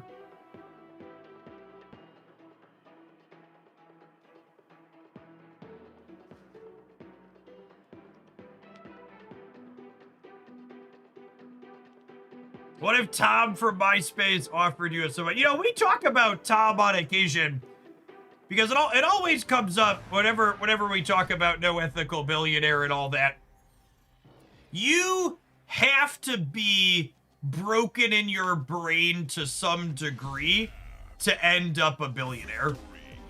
No reasonable, moral, non-sociopathic human being ends up a billionaire because any remotely reasonable person stops accruing capital far before they reach $1 billion.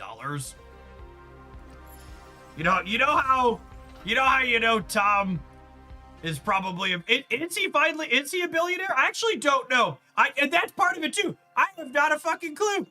Because he just disappeared. He took his .com money or whatever you want to call it from cashing out MySpace and disappeared into the world. All these billionaires where they're like, we have to see their face everywhere, or any remotely normal human being, you're disappearing. You're buying a private island or something like that, some compound or space for you and people that you like to live in, where nobody's got to worry about nothing. You just take care of you and yours and live out your days in peace. Yeah, you take your ball and you fuck off into the void.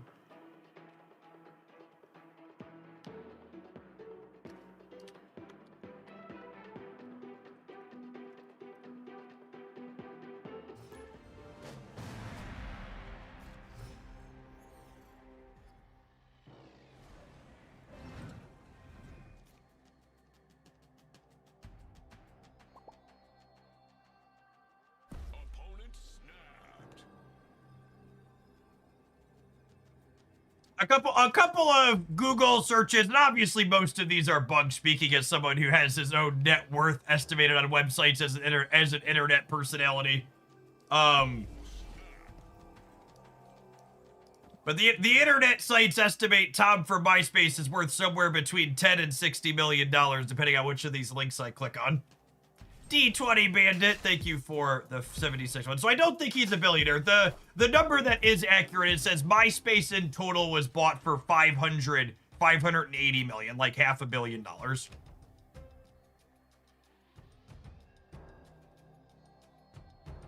And that's really just like what it comes back to, right? Like a billion, like $10 million in the bank is a ton of money. That's like live off the interest money for normal people.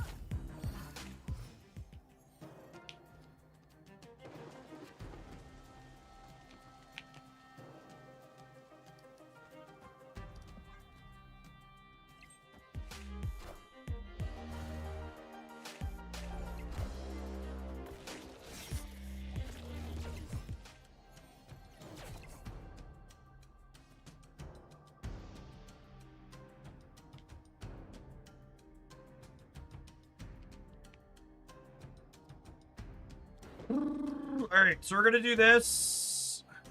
It's gonna fill my hand.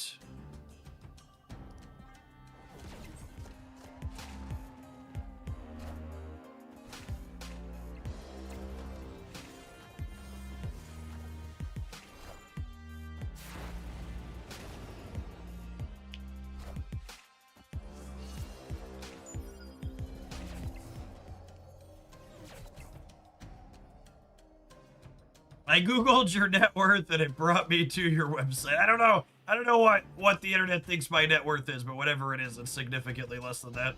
Just so we're clear.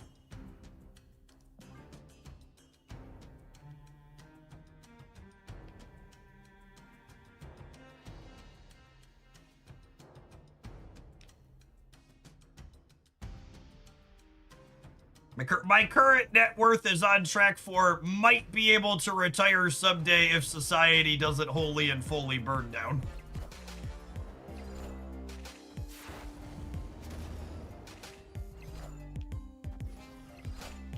RST, thank you for the 34 months. Appreciate that. Welcome back.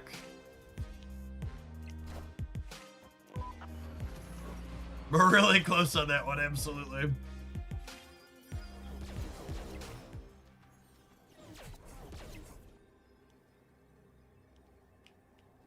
We appear to be cooked, gamers.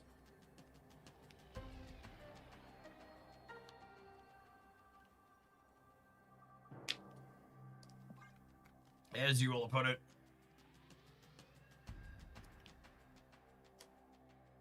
Maybe the opponent will accidentally close the app, maybe.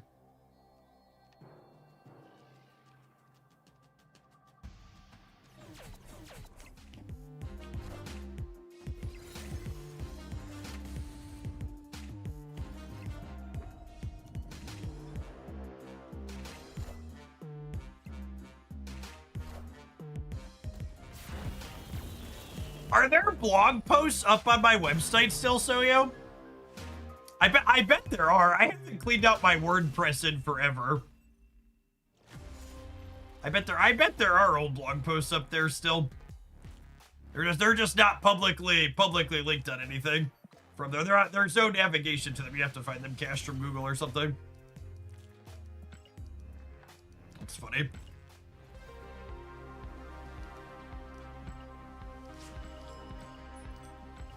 Cooked in game or the retirement thing? That depends on how cooked we are on the retirement thing. Probably depends on how the bond market goes for me with everything going on.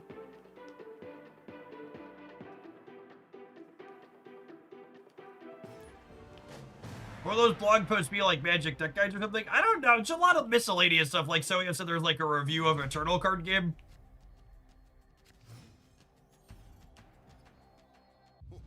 This land is always changing.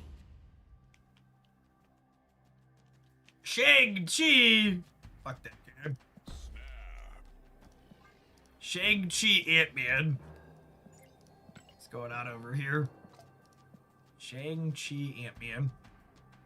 Or are they Thanos looking at their next size? Or Thanos or Arishem? I think they're Thanos.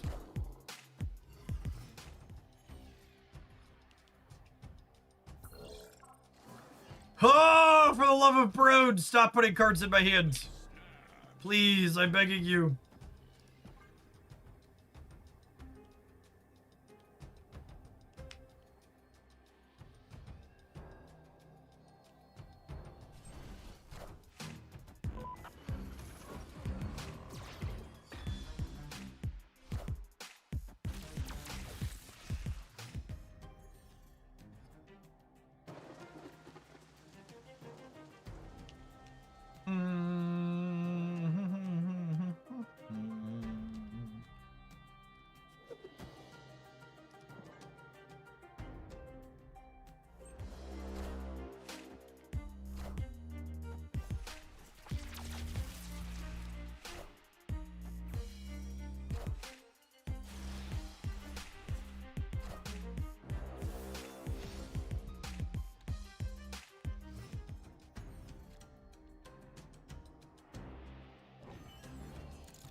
So this Kahori is 12 points, which will largely distribute on the right. And then we can Prodigy that's Kahori next turn.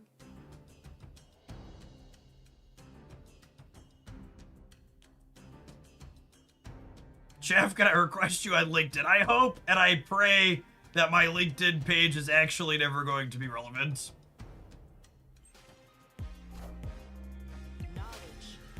Hoping to someday, if I ever need to transition from this job, to move towards one that I get to via nepotism or someone knowing and liking me. Do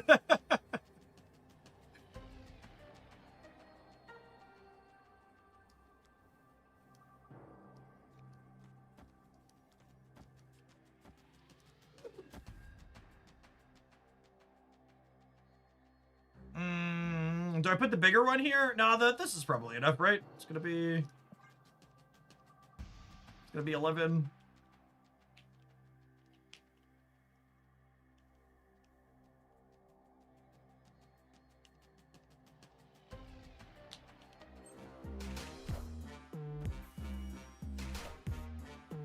Oh my, are they gonna lose all three, chat? They're gonna lose all three? You know how incredibly cooked this gamer is.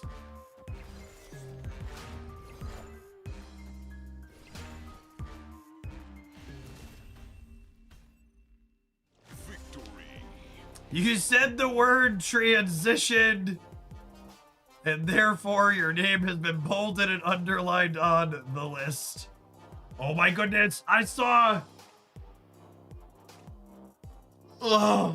some right-wing news piece trash rag posting an article talking about how the Charlie Kirk shooter listened to music that mentioned trans people or something like that. And I was like, we started with the shooter is trans, and then the bullets were trans, and then their roommate was trans, and then and now we're at they listened to music that acknowledged trans people exist. And I just like, I want to ask, where does it stop? But I do know that like the hate just doesn't. It's like I generally speaking don't get into it with people in person. Just I don't want to deal with people who probably have guns in their car in person. But it took all. I opened my garage door Saturday morning, and the boomer from up the street was walking across the street with his wife, and just talking very loud that I could hear them from my garage across the street. And I hear him say, "Did you hear the guy that killed Charlie Kirk was living with his boyfriend at the time?" And it took all my willpower to not just be like, yeah, and last week, the people that told you he was a Democrat. So what do you think they're going to tell you next week? It's just like, oh, yeah. Last week he was the Democrat. This week he was living with his boyfriend. What new and exciting bullshit are you going to believe next week from the people that are spoon feeding it to you?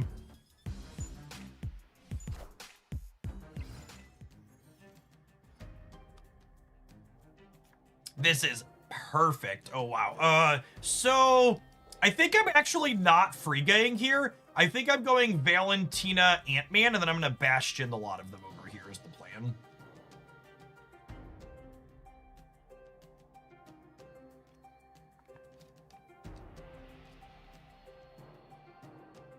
Yes, the standard Republican playbook of flood the media with all of it. Just make up a bunch of noise and hope your base is too stupid to dissect, because, well, they are.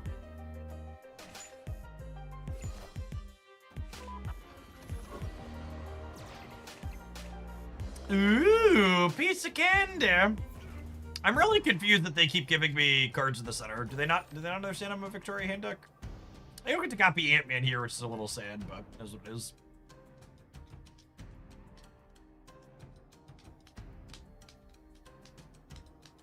So on the internet said your net worth was living in a cardboard box. Is that like an actual one? No, that one can't be real.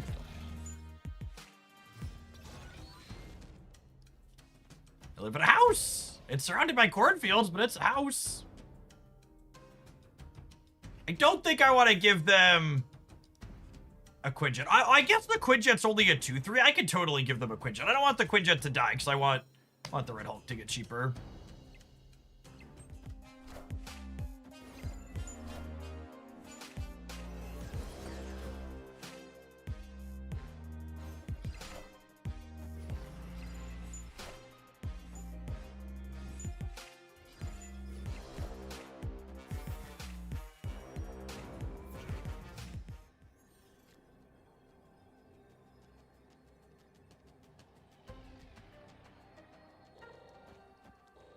Thanks for the giant cards I can play on the left. Victory. Yeah, I don't know why they kept playing things into Machine World. I mean, they were just like partially checked out. Weird champ for sure. Last chance, chat! 24 hours remain! Bye, bye, bye! I was gonna skip this, but now I'm being told it's my last chance, and I can feel the dark patterns pulling me in. Help! Help! I'm being repressed! Save me from the dark patterns, Benjamin! Must resist! Resist! The go to shop button still doesn't work, by the way. I'm gonna be honest with you. At no point have I ever wanted to go to the shop when one of those pop-ups happened, so I was unaware that it was broken.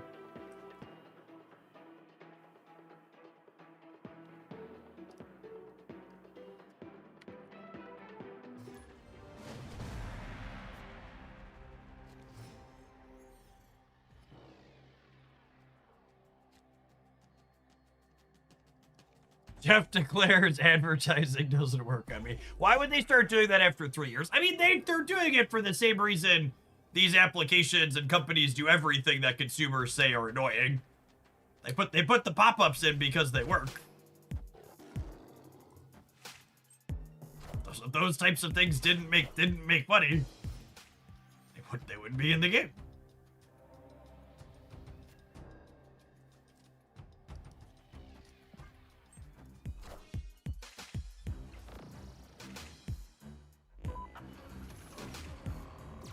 Hello!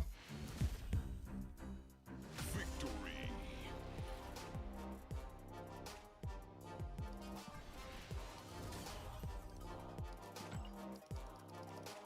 That's true. The pop-ups are new enough that it could easily be they don't know yet.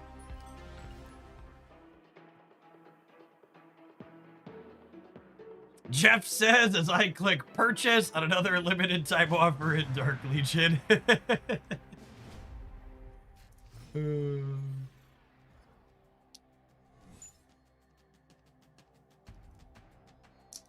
You gotta be good and stick to your budget in games like Dark Legion.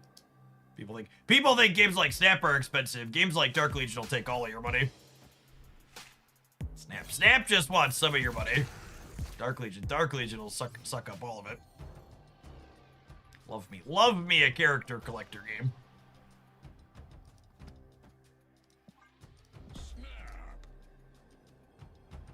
Budget. Some of us have to have budgets, Jace. Dark Legion actually has a really convenient thing that I wish more games did for budgeting. So their web shop purchases, they just sell a currency that you could use in their app, same as cash. So I just figure out whatever my budget's gonna be for the month on whatever what their game is, and I just spend it on their web shop to buy the things and get the bonus for the web shop, and then they're just all in the app, and then when it's up, and that's what I had for the month. I wish more games would do that. It's easier to be responsible.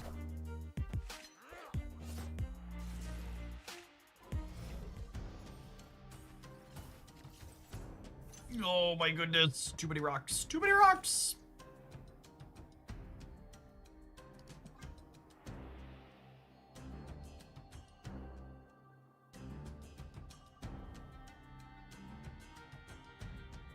And then when you run out, you just immediately hit refill. I do not. I'm usually pretty good in those games.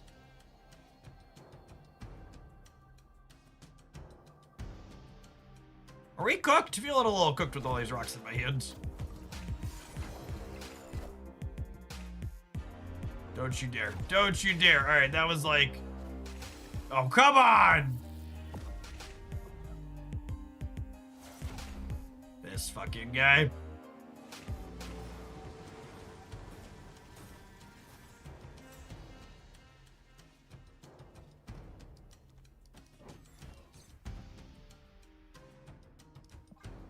All right, as far as top decks go, that was one of our better ones.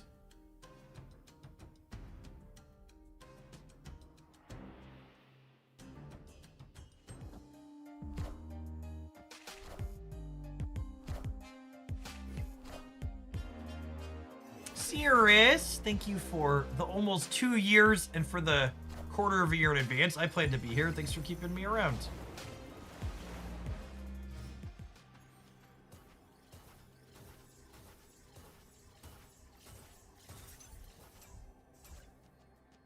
Come on, Ben! My opponent only has one card in hand. I think we win.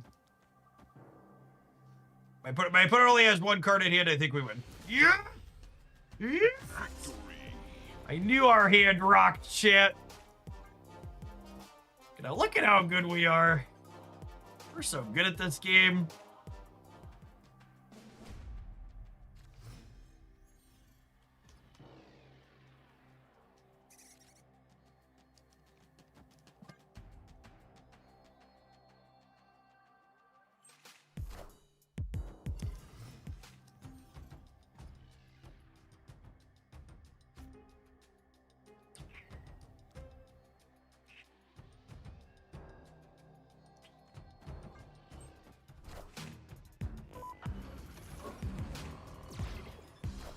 Uh-uh.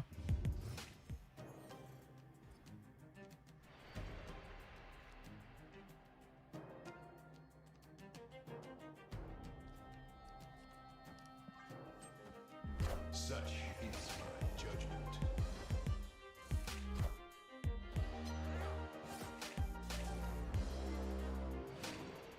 I'm leaving if they snap. Opponent snapped. Escaped.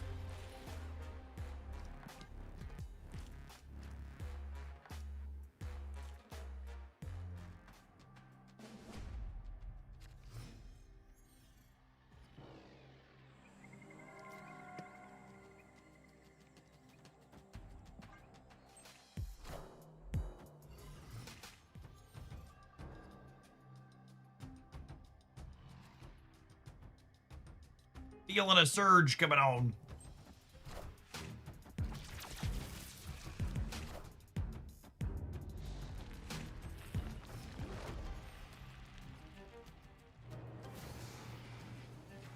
dude.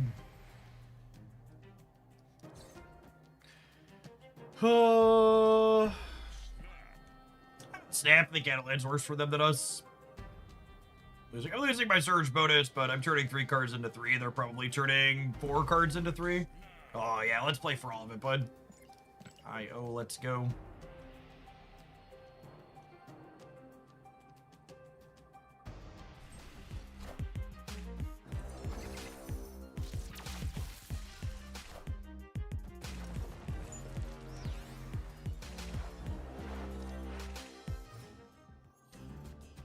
Woohoo! Buddy old pal.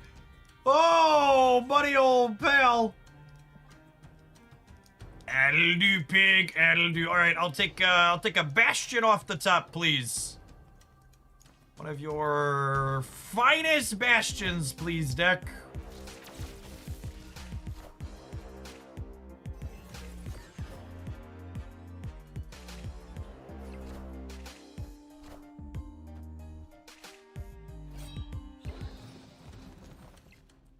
Wait, where did the Proxima go?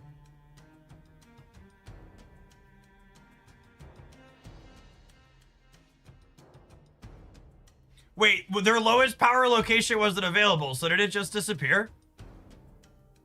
It didn't always work like that, right? She tried to go mid and then she died. That's not how it used to work, right?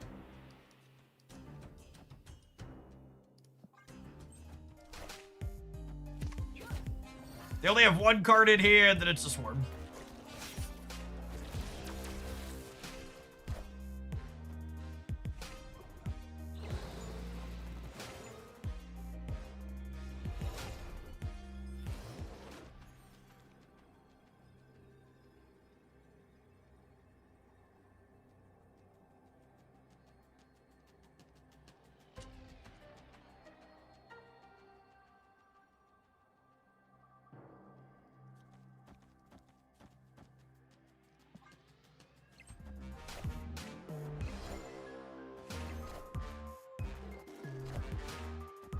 Don't Modoc me. They get 2, and then they get 6, so I win the right. Because Lucas stops Bullseye from shrinking us. Cubes! Give me them cubes! Good anti-venom value, something like that. Good Luke Cage value. Play more Lucas, chap. Big man, Luke Cage.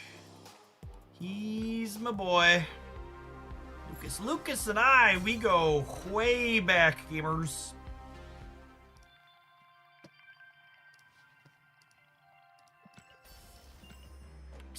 Excellent, Lucas and I.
Like our opener.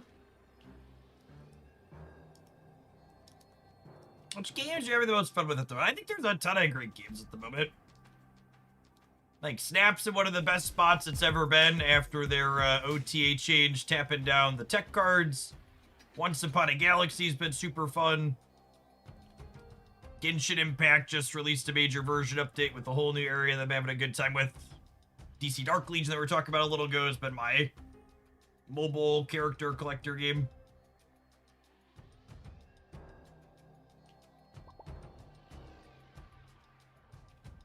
I play Snap while in cutscenes and Genshin. Feel you there.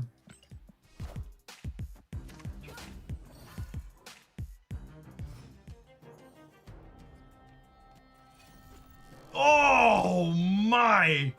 Holy! What a just insane series. Okay, so if I find a copy of, am I supposed to play her? Because if I find a copy of what's it called later, I want to be able to. Yeah. I'm gonna play Victoria here. And then if we like find a Bastion or whatever.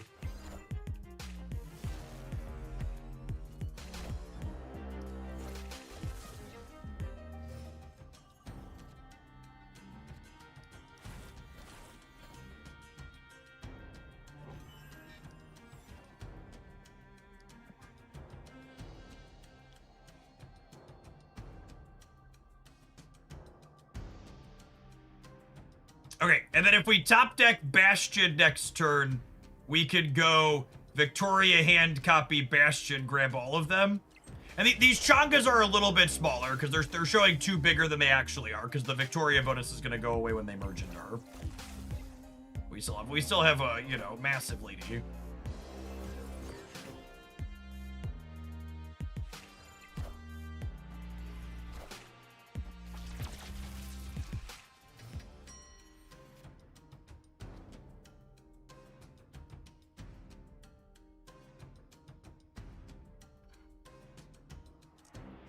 How do I feel about Snowguard into Kahori? And then on the last turn I have Snowguard Hawk, Snowguard Bear, and Victoria hand. Second Victoria hand. I think I'm into it. I think I'm into it.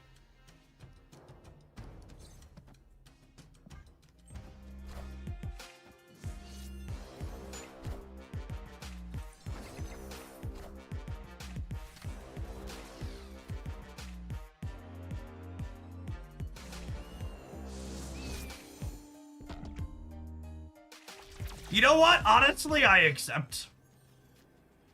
Humbly and graciously. I accept.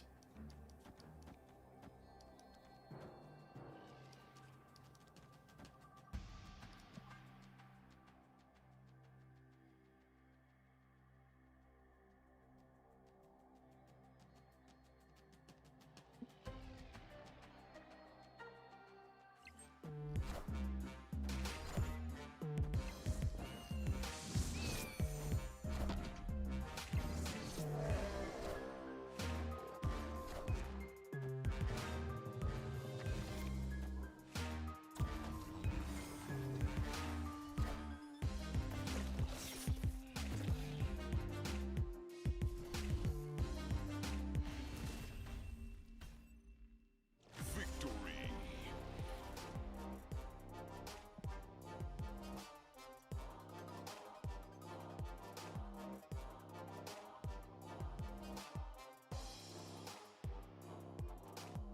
Yes, they're doing mill stuff. They have Cable and Bear and Zemo, but like also like Morph and Quinjet. I don't know exactly what they're doing. Yeah, maybe they're playing Loki.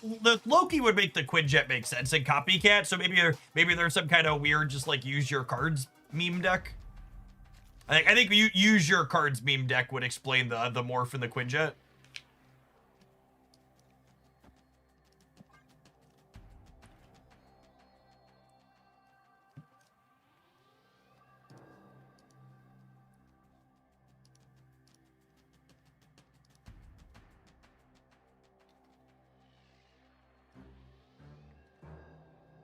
Howdy, Pluto Cat.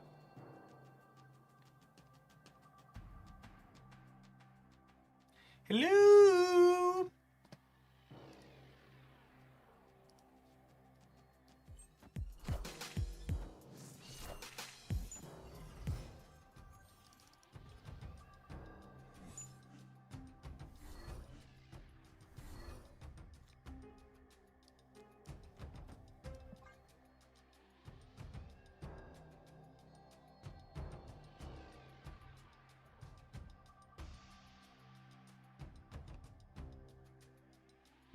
My poor bear.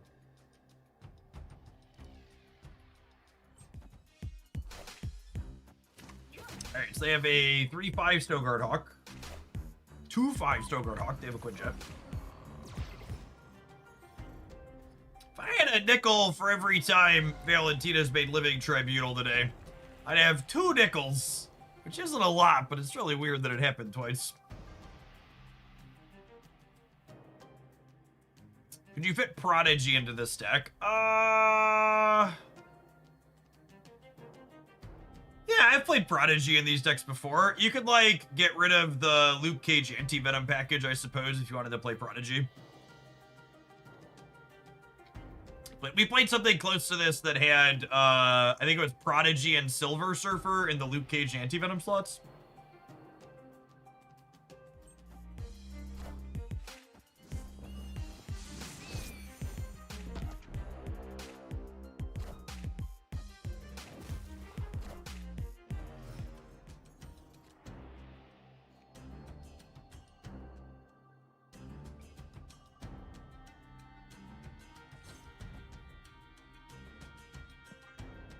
I'm gonna play my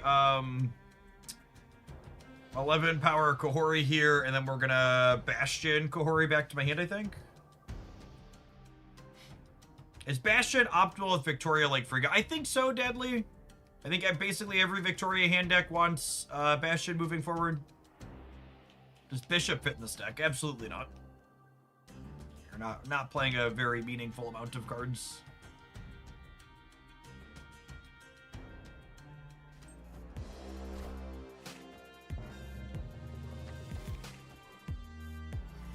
Oh, I was hoping to draw Quinjet.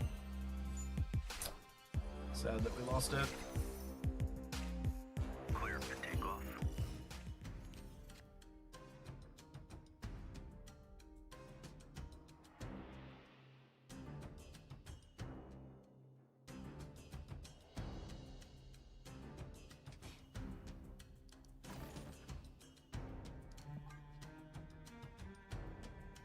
You want to maybe spicy take Derek? I think part of the reason why you might like Moon Girl better is it makes... Are you playing tech cards with Bastion? I think a lot of people are shoving too many tech cards in their Bastion decks, and Moon Girl makes it more apparent that tech cards don't belong in your deck.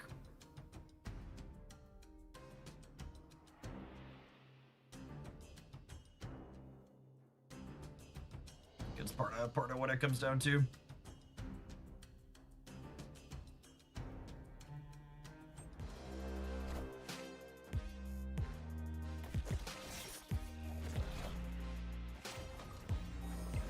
Well, that was probably the better one they could hit there out of us.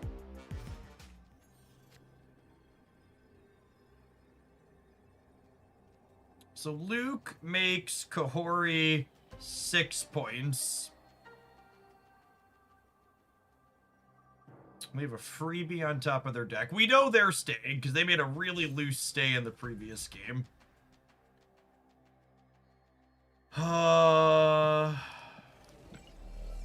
If 2 of these hit here, which is likely, and 2 hit here, I would be 12. I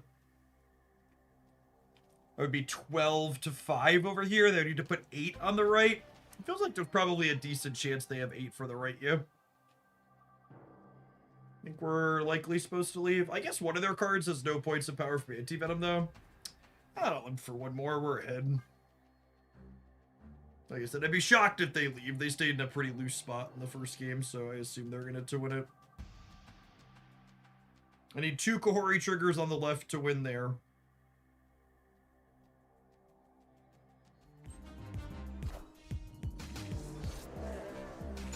Oh, wow!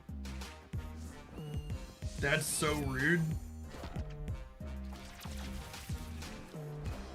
Alright, I win if I hit 2 Kahori triggers on the left.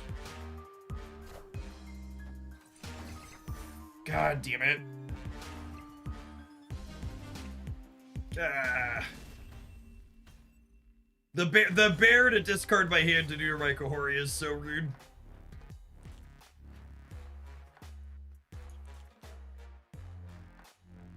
So the person who said Anti-Venom is more points on the left. I couldn't play Anti-Venom. I guess I could have gone Anti-Venom and Mirage.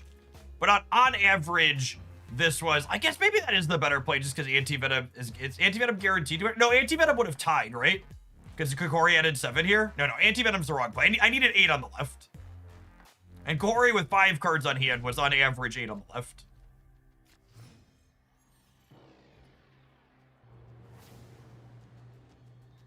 Is there a Bastion deck that doesn't play Victoria? There are some Bastion builds that don't play Victoria. They were covered in my best decks roundup on the Hooglandia Snap channel over the weekend. Make sure you subscribe there and ring the bell to not miss weekly Marvel Snap deck list updates and other game news.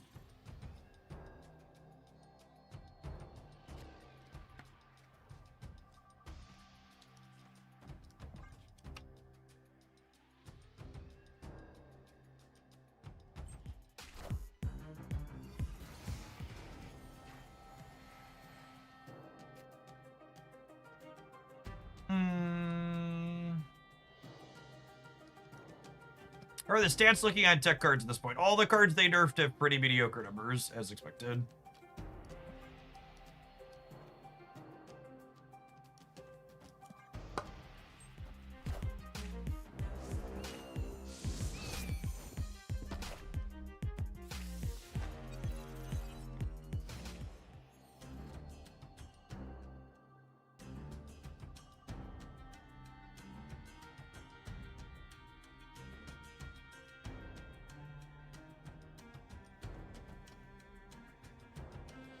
So they have either a Kahori or an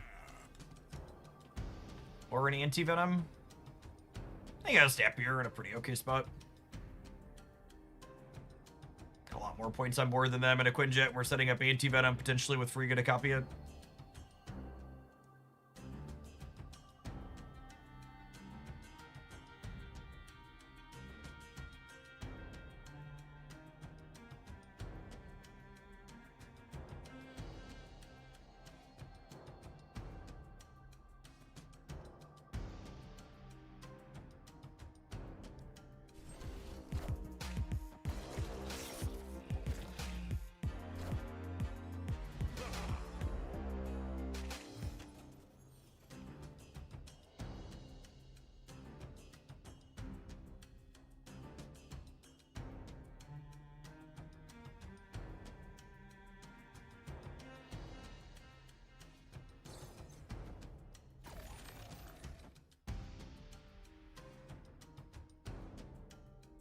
So if I do this, next turn these cost 1, and then Luke Cage can uncap their power, right?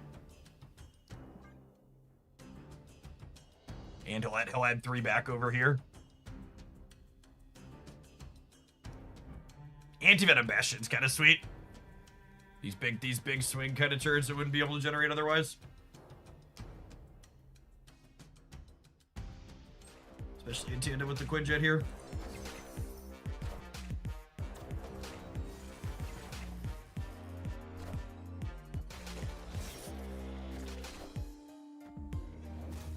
All systems go.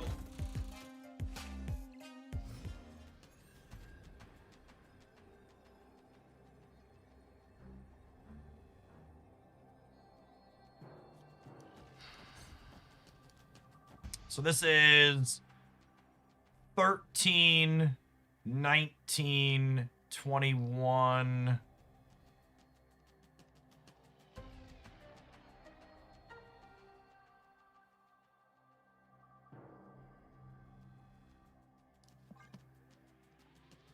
I think it's this.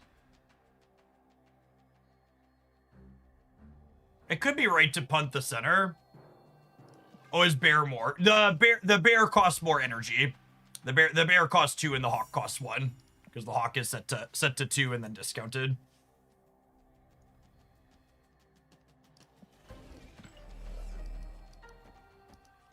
Maybe I do this. So this way, if they play for the center, I hedge over here slightly. You can punt mid. Do we think they can win the left though? Is the question. You think they're just hard locked out on the left? They might be hard locked out on the left. I could lead Kahori and do this. I guess I don't hate this. We lead Kahori to add as many points here as possible. and then play hard for here. Because this is 6 and this is 7.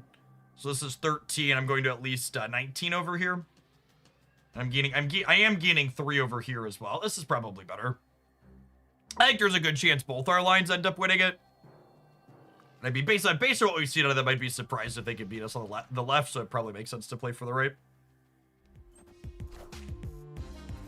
All right, let's see if they can play for the right, because they didn't play for the center. Did we get Twitch chatted? Survey says that's a Zabu. Show your kitty. Morph. Okay.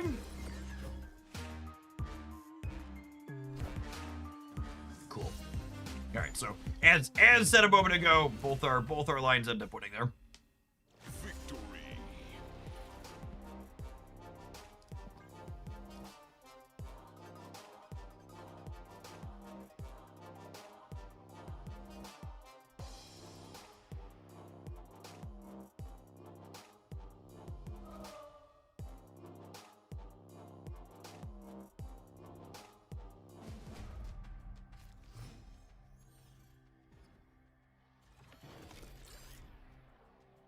Snap.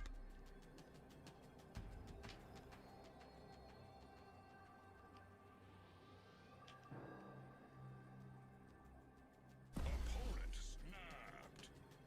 The snap back when you snap to put them all in always feels so passive aggressive.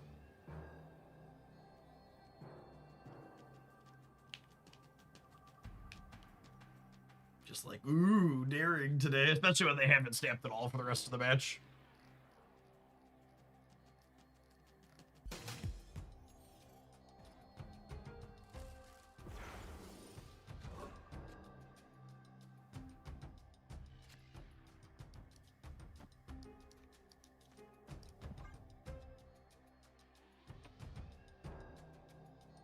Let's get the autos lab cleared out of here and figure out what we're dealing with. They're doing the same. Anti-venom into Surge is kind of hot for us.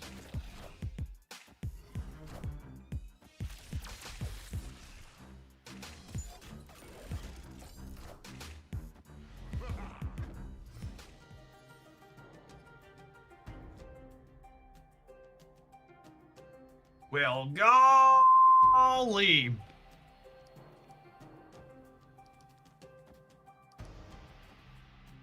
Am I playing the Snow Guard out? I think so. I think so.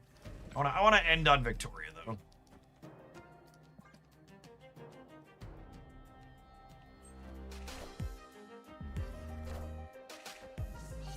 I guess playing the Quinjet means their cards are discounted by 2, but they need to draw my Victoria ASAP to have a real shot here. This draws my top or bottom card. Draw a card from your opponent's deck. That takes my Surge card away, yeah? Yeah, sure does. Rude.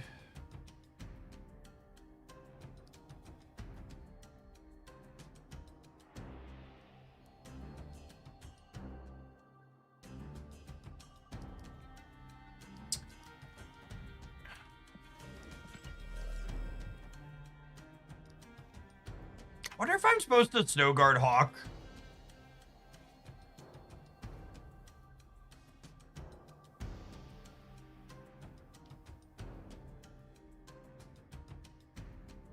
Should we Kahori right? I'd have to take a turn off of Victoria.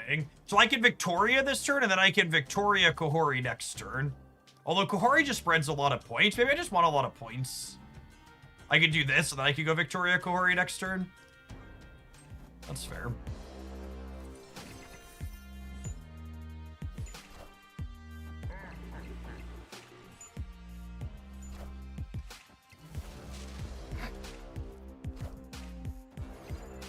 That's insane.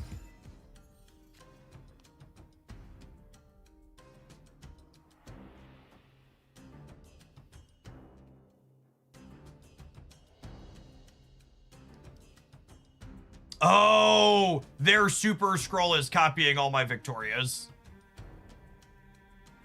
I didn't think about that. And they have clothing vets.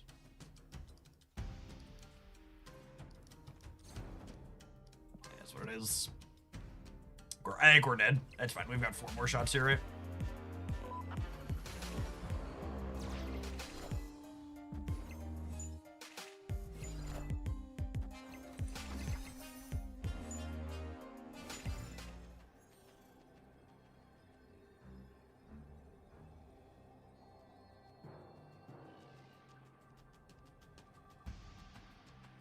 Oh.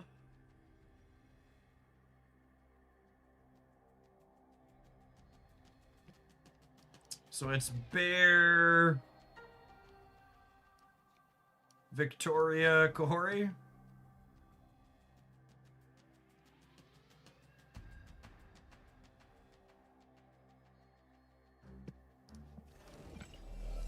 Bear, Kohori, Victoria.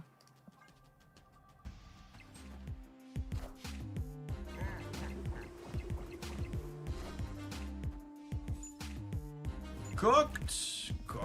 They got a gore at random too. Alright, we'll get a one of the next 3.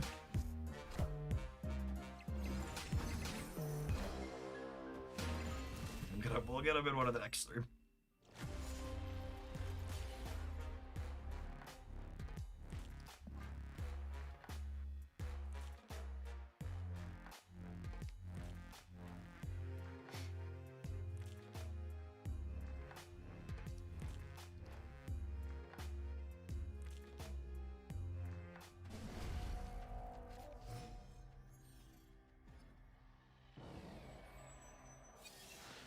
Eagle Zuck, thank you for the over 2 years. Appreciate the continued Prime support. Welcome back.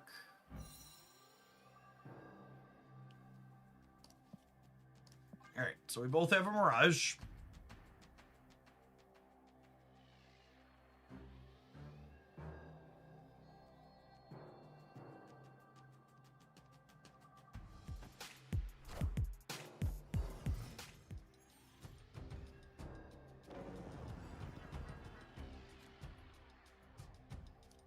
Only 1/4 left in my deck, so not Zabuing. They can have a 1/3 Zabu with their copycat. Hey, thanks, Brace.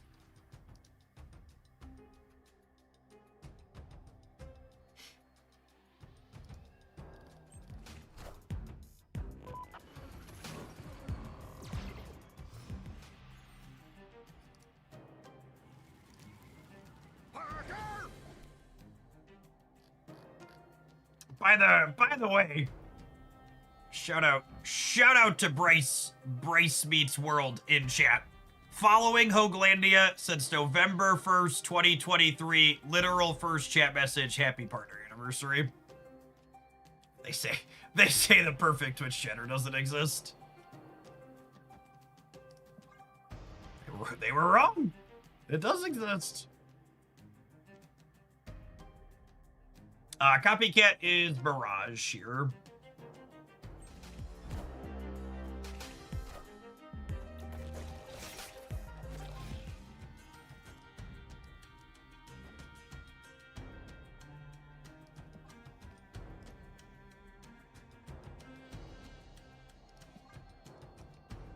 Man, do I want to anti-venom or do I want to get the Quinjet down? I think I want to anti-venom. It's close though.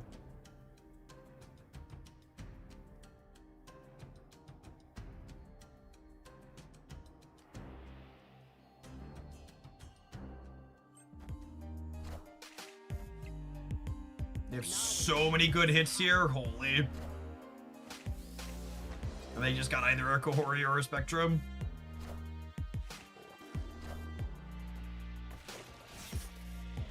Alright, give me a good one, Anti-Venom. Bastion. It's not a very good one, honestly. I guess I could do this question mark, or what if I do this and then yeah, I think it's this actually.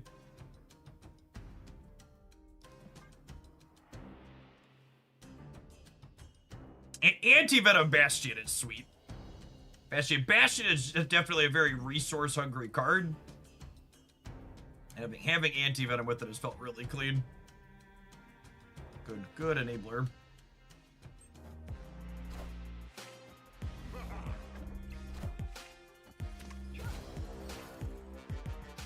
Should we Bastion Kahori? I think I'd rather do the Spectrum because I have 2 ongoings. Spectrum's also a little bit bigger.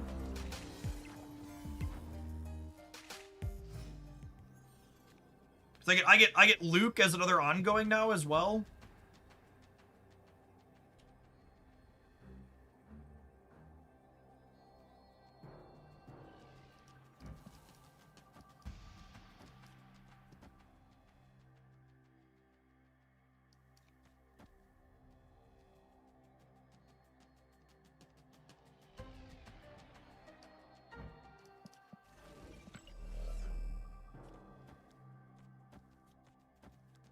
I guess this is about the same, right? Because this is 5 versus... Oh, no, this will be 7 with Victoria. What does Luke do to the copied Spectrum's power? He's gonna set him to 7. She'll be 7, and then Victoria will kick her up to 9.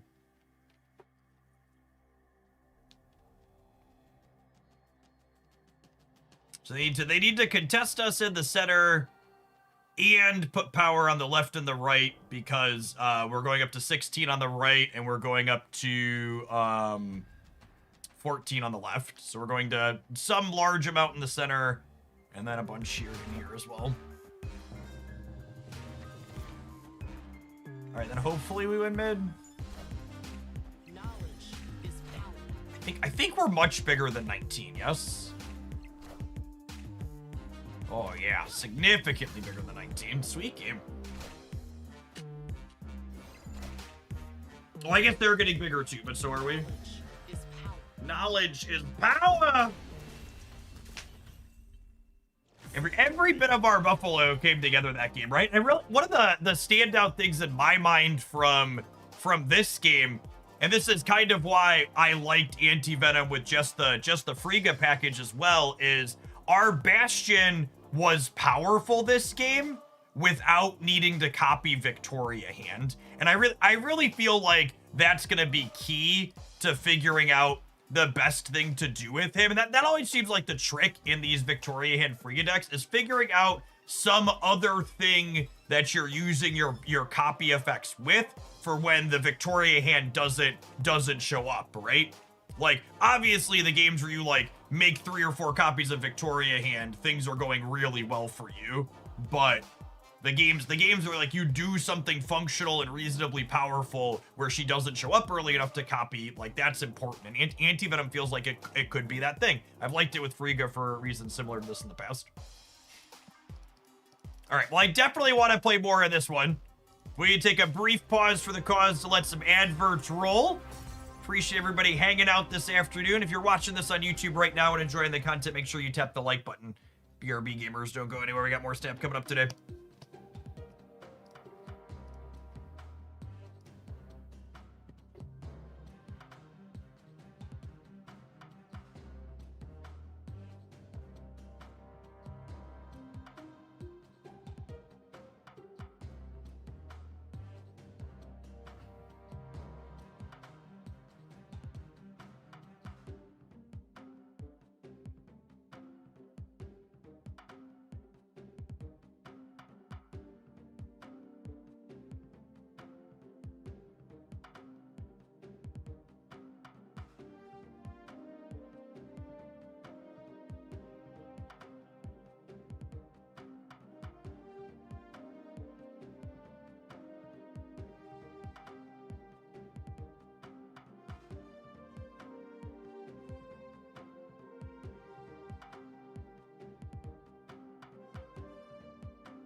Man, I'm wearing this polo shirt for the first time in years, and I'm just swimming in it. I wanted to take we took a updated before and after picture with my bike 2 years apart. So I wanted to throw the same shirt on, but I kind of wish I would have worn something else now. You can still see the difference, but yeah, it's probably throwing this one. Honestly, might be put it in the donate box. I finally went and picked up a bunch of new shorts over the summer. Had been putting that off. Oh, we didn't click through the shop stuff yet. We'll do that after this Conquest run.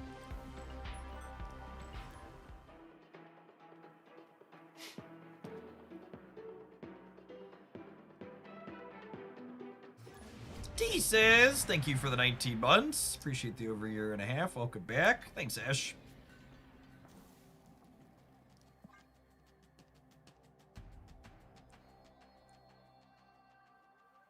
Your fitness journey has been inspiring to me. You can do it, gamer. Especially if you're someone like myself that's a typical American, it's really not that difficult to cut weight. It's so culturally normalized to just both eat when you're bored and eat incredibly unhealthy portion sizes.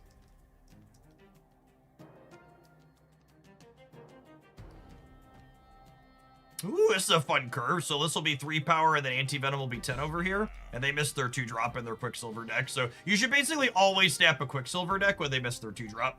Because they're typically a Wiccan deck. Are the push-ups going today? I got all 100 in before I went live. Feels good, man. Azazel, thank you for the 2.5 years. Welcome back.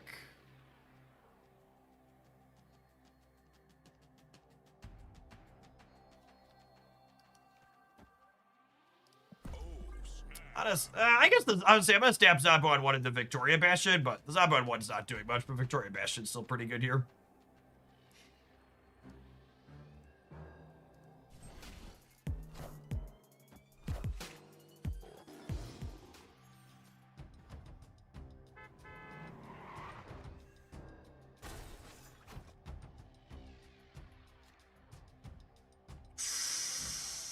Oh my goodness, this is gonna be an insane curve. I'm down 7 pounds in 4 weeks just by eating better portion size of the food I always ate. Yeah, that's basically what I did. The only thing I changed on what I actually ate to drop my weight was I stopped drinking calories. But the actual food I was eating, I really didn't change much. I just started eating less of it. Breedsy, thank you for the 5 gifted subs. That's super generous of you. Happy Monday.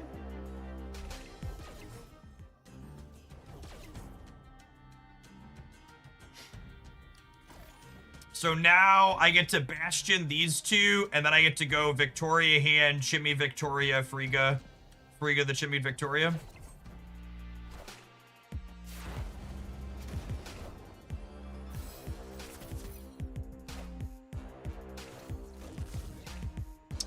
They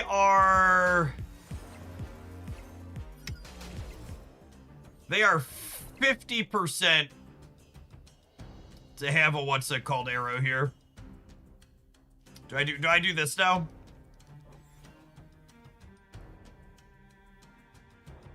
It means I have to give up the Changa on Victoria, but it means I block a what's it called?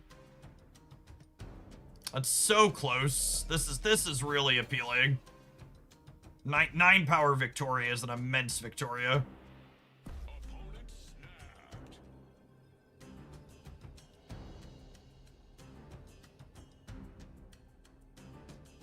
Can we sacrifice the right and win? I think so. Could we just Changa right? We could just Changa right, actually, too. That's true. I'm gonna play greedy.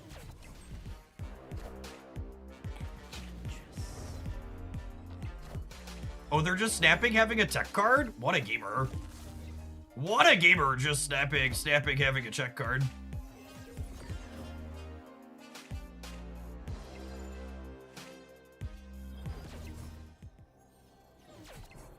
My dearest video gamer, it is 2025.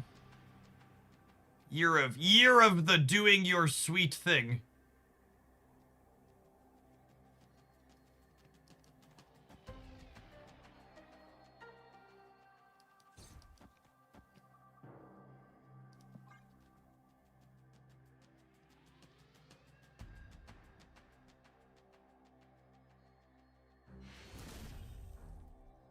Victory. I mean, I think staying in there is fine, but snapping, getting rid of one Victoria seems kind of psychotic. I don't know how you remotely think that's ending up in your favor.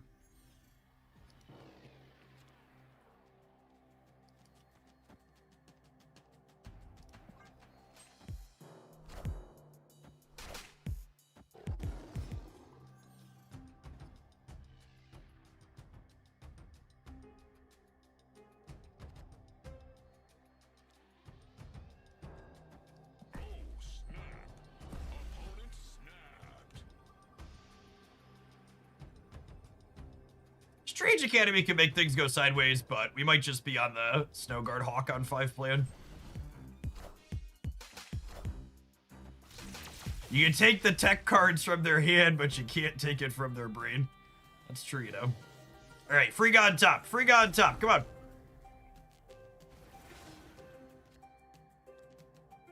Valentina. Sure.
Well, I'm glad I was already planning on Snowguard Hawking.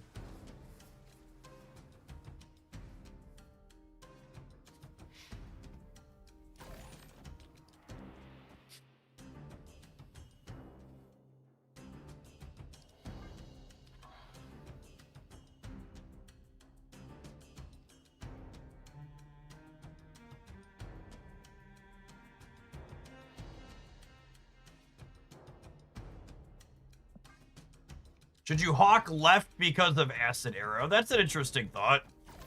Gives me an extra card in my hand, too. Yeah, I like that idea.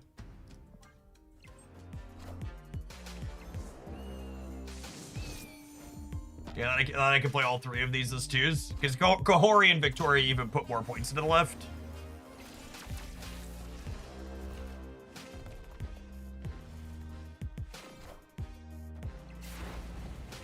Gore's a big boy. Oh my gosh, we got him over there. Good call out. Good call out, gamers.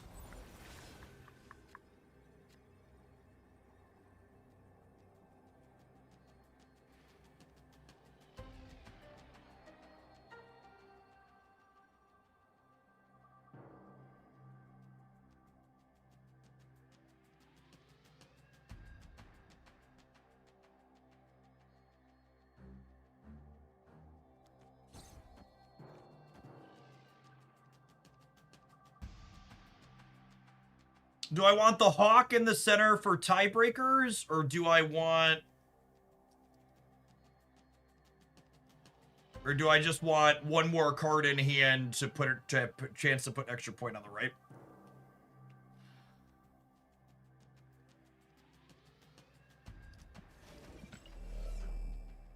Do I assume I'm winning here and just do this? Because this is 7 and 14. And I'm adding 2 over here still. I think it's this.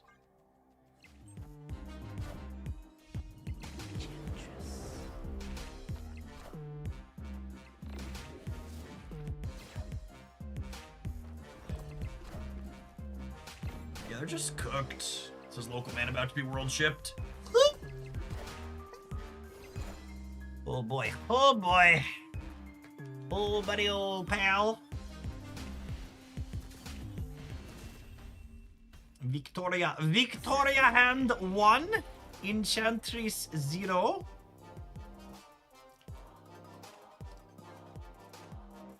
Really though, can we give pour one out for Snow Guard, by the way?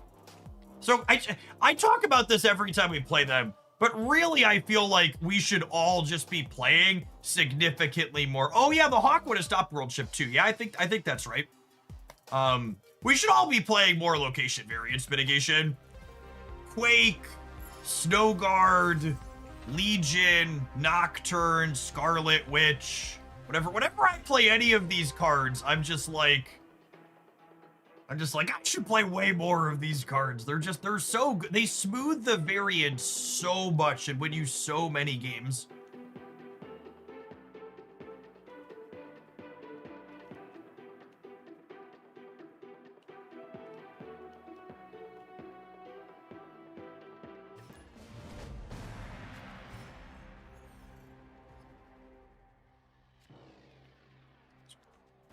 Zabu with all my 4s in my deck. Don't mind if it does.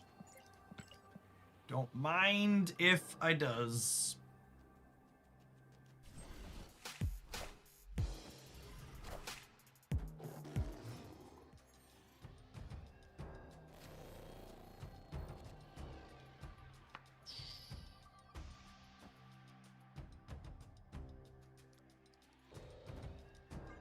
My Surge lives every time, assuredly, yes. 75% of the time it works every time.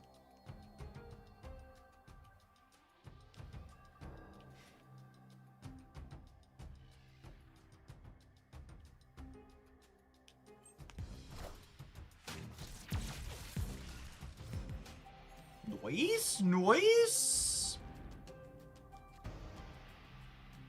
Holy Vigi Gamers.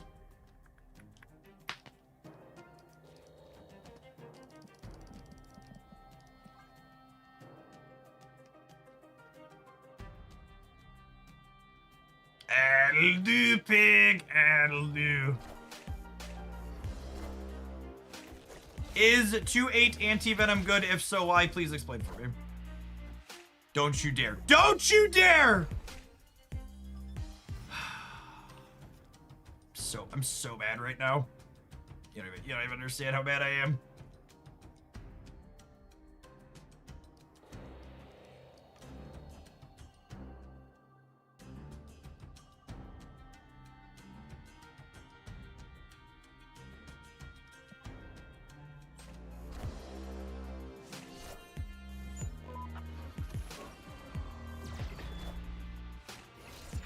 It's a pretty banger one to get from Valentina.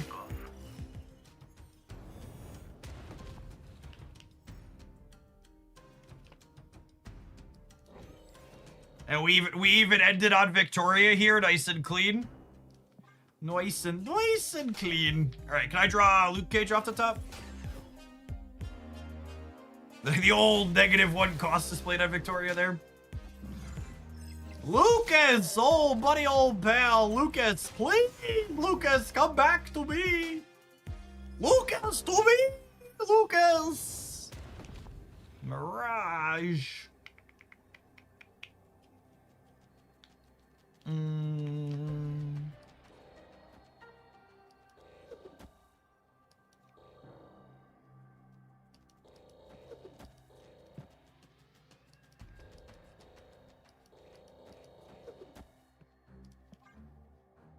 Fill the board?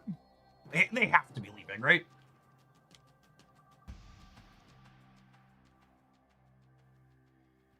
I was about to say how much I like the Quinjet variant, and now it's dead. So you're saying this is your fault, then? They trusted the Gambit. That's true. The Gambit, they could cope into staying here with the Gambit. How much am I adding on the left? Hopefully enough. I think I'm adding another 6 there. Yeah, but I think the Bullseye too. Maybe I'm supposed to put slightly more points to the left than 18 because of Bullseye. Because Bullseye technically ties there if he hits everything.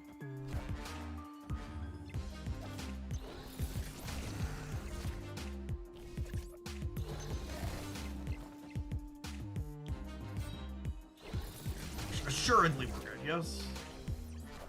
Here he comes, everybody glitch!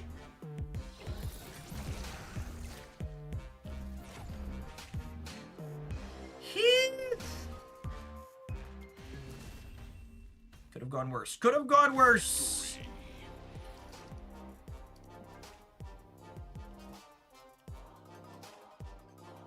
It's been a hot second since we played Anti-Venom with Victoria Hand. This build's been fun.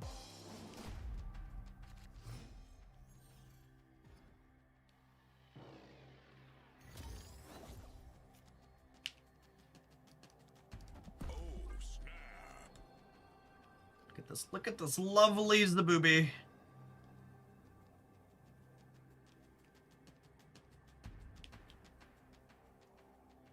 Quinjet in their discard deck for Bastion is a interesting choice.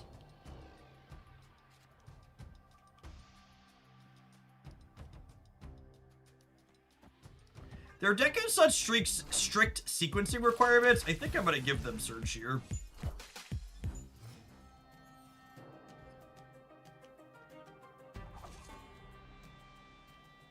Oh me, oh my. Oh me, oh my.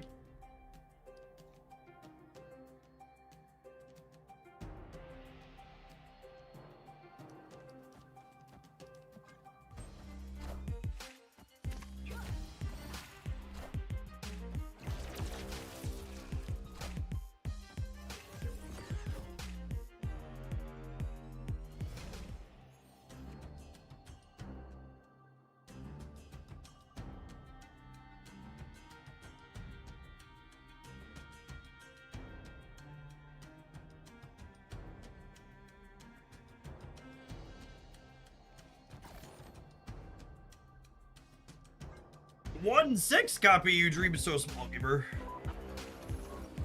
You dream so small. Look at me. Look at me. I'm the discard deck now.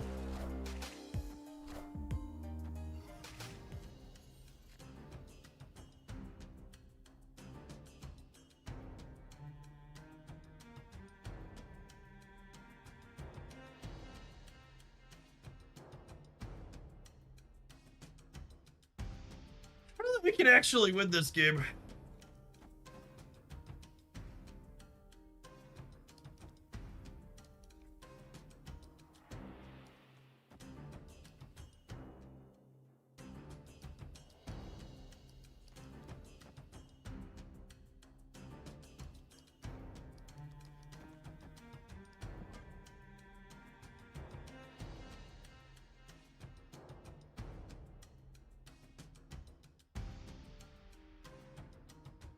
Feel like we're gonna get outscaled.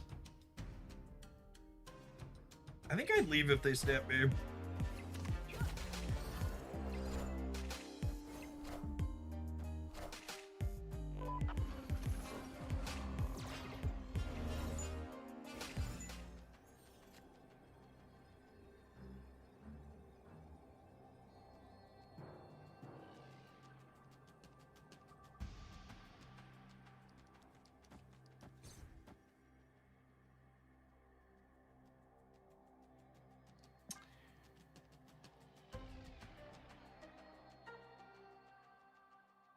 It's like super dead to Modok Swarm, yeah.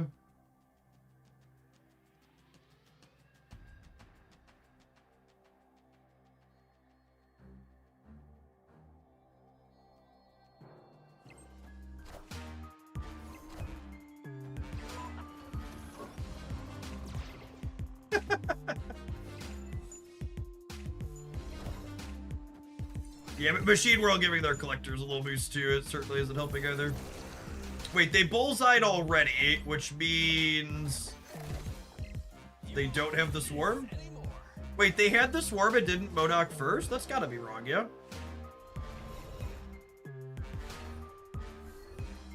Oh, they have Helicarrier. They got Helicarrier from Valentina?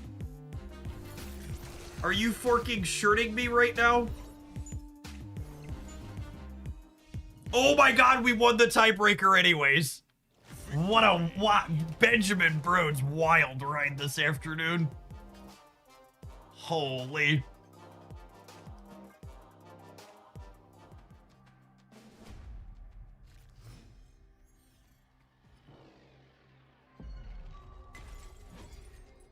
Opponent snapped.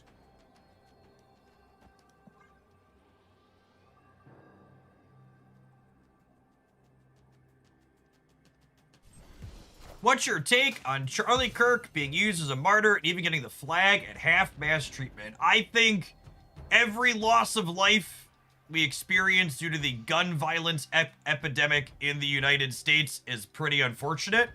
And I also know for a fact that we would have fewer people dying from our gun violence epidemic if people like Charlie Kirk weren't standing in the way of common sense gun law reform being passed here. I think him being used as a martyr is kind of par for the course. Most people that exist on the right in the United States don't give two shits about facts and reality. So it doesn't matter that Kirk is a conservative person who was murdered by someone who's further right than he is. Because if reality mattered to these people, we wouldn't be in the position we were in.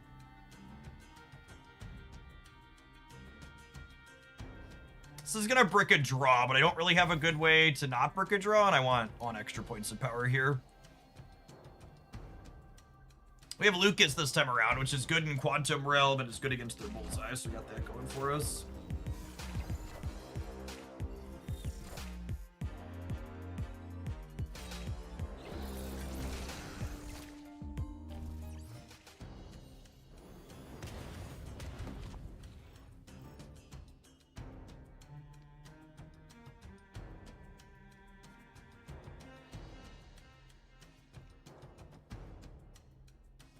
Does Surging do anything useful here? I don't think so. Does Valentinaing do anything useful here? Also don't think so, because I'm going to want to play Luke Cage on the last turn of the game almost assuredly.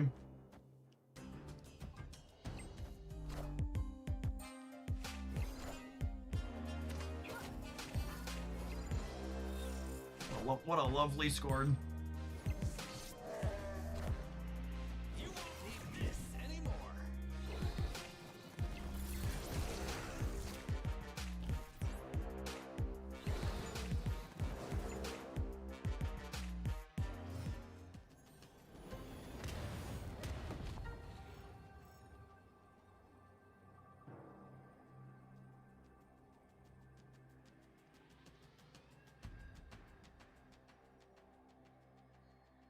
I did discard the Gambit Lovely. So they have a big swarm, and they have 2 scorns, and they have whatever they drew for the turn. And they have Bullseye as well.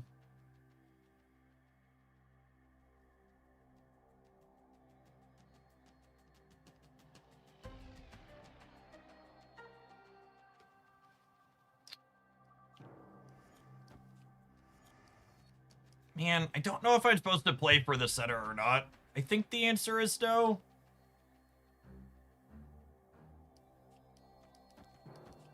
I think it's just this.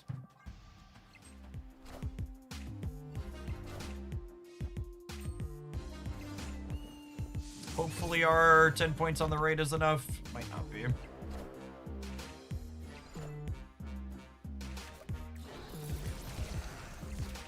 Yeah, that should be good, yeah. Cool.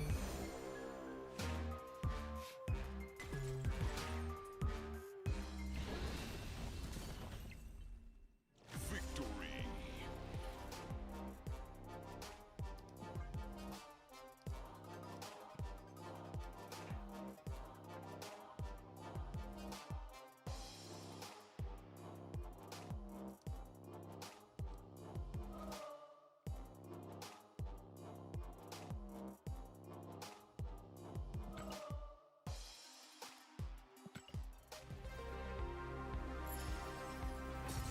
Rapid Infinite ticket for the end of this set. Yeah, Luke Cage reminding everybody why we should all play some more of in there. I like this build a lot. This is, you know, there's been so many sweet Victoria hand decks I've played. In fact, this deck is third from the bottom in my list of decks here, and with things like Cerebro 2 and Bounce and Spice Rack, and something that's just like stayed in my deck editor for a really long time.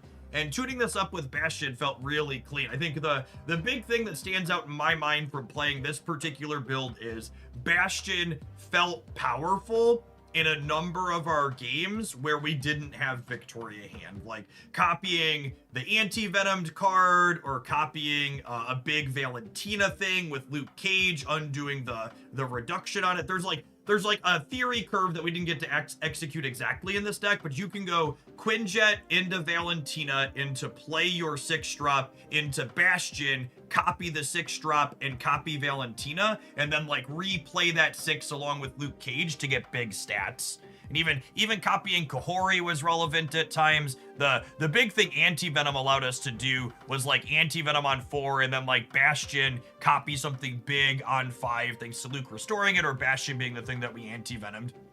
Really slick mix. I think Snowguard and Luke Cage to me are some of the most satisfying interactive cards Marvel Snap has available to it, because they're cards that, while they either interact with locations in Snowguard's case, or they interact with you know, things like Ajax in Luke Cage's case, or Bullseye, they're not just there as interactive cards, right? They are cards that have synergy and build requirements with my deck to make them more powerful, that also incidentally let them interface with other things I'm going to run into.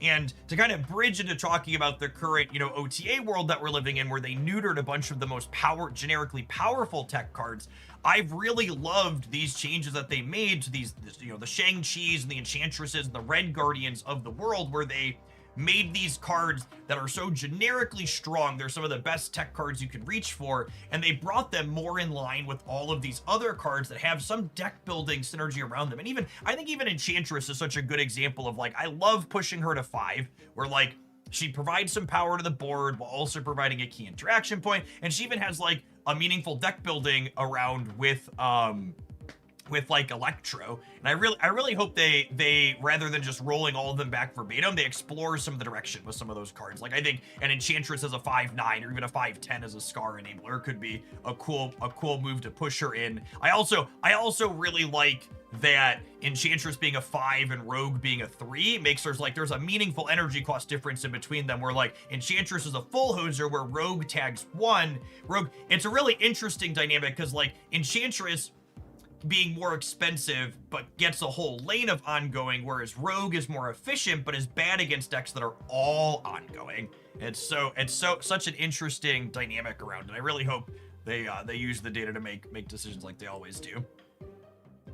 All right, we can take a pause for the cause, so let some adverts roll. We're gonna keep snapping for another hour or so, I think, this afternoon. Then we're gonna be playing something else when we get back. Appreciate everybody hanging out. Don't go anywhere. If you're watching this on YouTube, tap the like button as well, gamers before. Just joining, they talk about rolling back the tech card changes. So when they announced the big sweeping changes, they were extra clear that they weren't going to keep some or all of them, and they would either revert them back or meet some middle ground between their bigger nerfs and where they were initially. And for reference,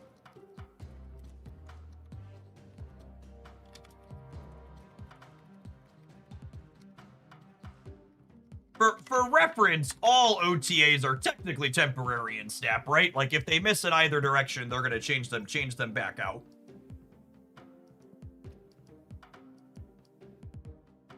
They were just a little bit more explicit in this OTA update because it's such a big set of changes.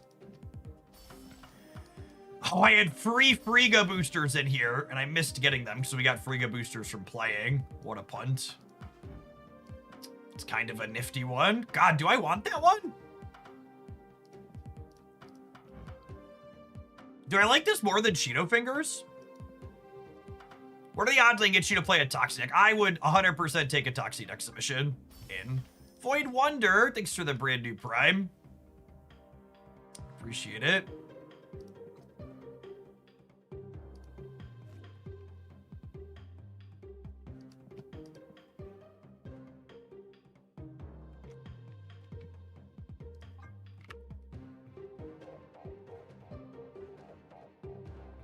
I do really like Cheeto fingers. I think I'm keeping Cheeto fingers. I think I'm keeping Cheeto fingers where he at. Speaking of, Once Upon a Galaxy enjoyers, I'm gonna plug this one periodically. I've got a giveaway for 1,100 gems for Once Upon a Galaxy. I'm gonna pick winners for that tomorrow night, because we're gonna play Once Upon a Galaxy tomorrow morning. We don't have time to fit it in today. If you want to enter to win 1,100 gems for Once Upon a Galaxy, join the Discord server, react to the post in the announcements channel.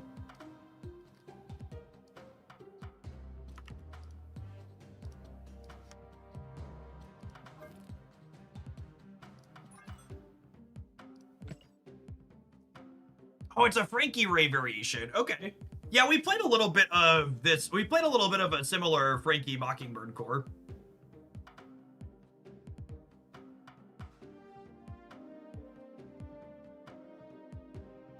Oh, you know what? Not my dance. How married are you to Mr. Fantastic in this deck?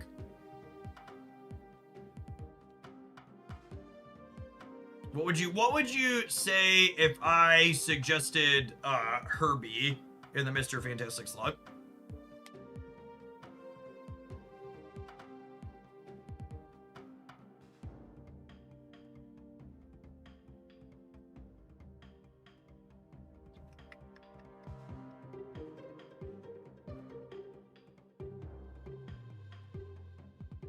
You mean Awesome Andy? So I've really liked, you want to toss Agony for Herbie? I don't know. Agony's super good with Frankie. So the thinking is Herbie's really good with Viv Vision. Your deck, this build kind of lacks stats for Viv early. Like, I guess Toxie's kind of stats for Viv early. But 2 out of 4 of Herbie's modes give him extra points of power to make Viv Vision more consistent. And the Rock actually makes Mockingbird cheaper.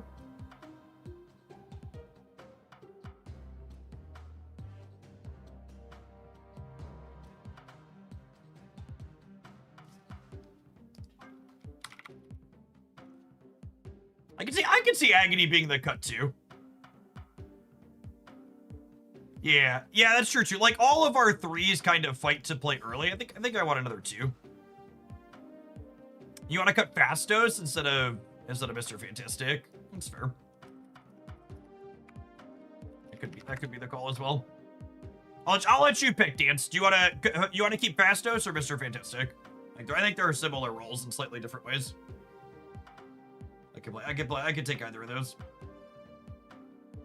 I want a good 2 though.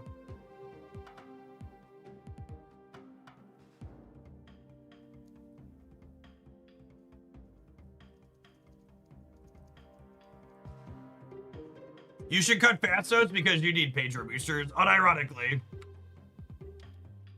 I can't argue with the logic. I'm not saying Fastos, but I'm gonna close my eyes. Yep, he needs a gold background. So all right, let's do it.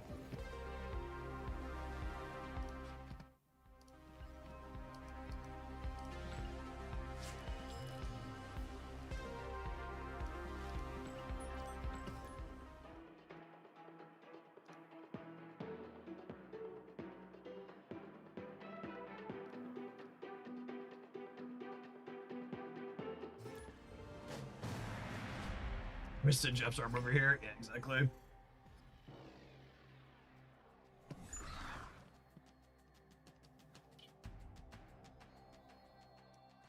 Oh, snap.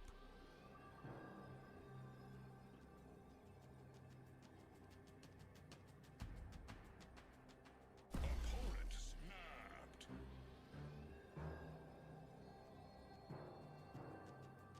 All this hemming and hawing over cuts in a deck that includes Toxie Doxie. Wow! You're right, but you're incredibly out of line. You can't just come in here and fucking say something like that. Jeez, gamer. You want to cut this 210? Who wants to cut Toxie Doxie? How stupid you want to be to cut the 210 from my deck? Holy, my 214? You shut your mouth, Twitch chatters. Want to cut the 214 out of my deck. Now look at how toxic this girl is. Oh, baby. Oh, baby.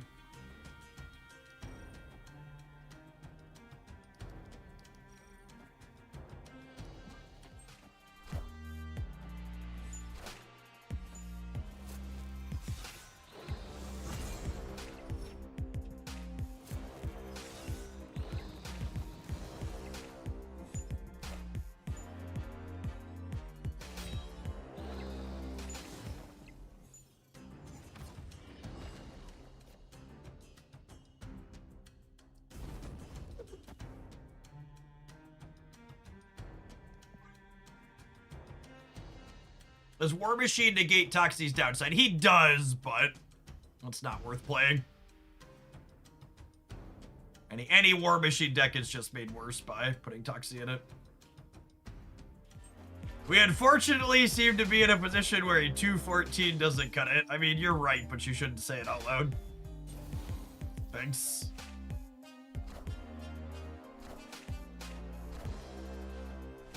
Unironically set to lose this game. I am reborn.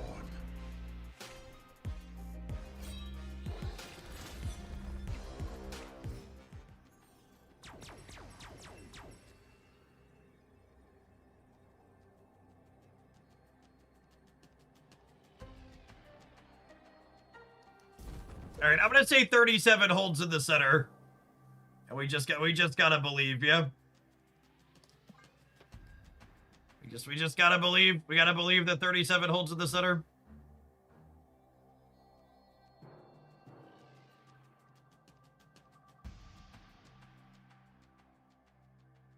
I think if you enjoy Victoria hand decks, Bastion is an excellent use of your resources in Marvel Step.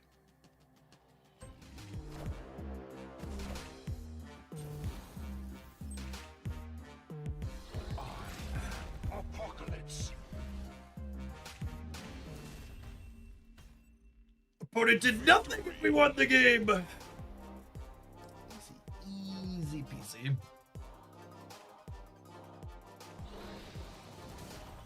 What a wonderful game for our toxic lady. Chat comes in to bring the smack talk about Miss Toxie, and she immediately shows up and puts up. Don't you put some respect on her name?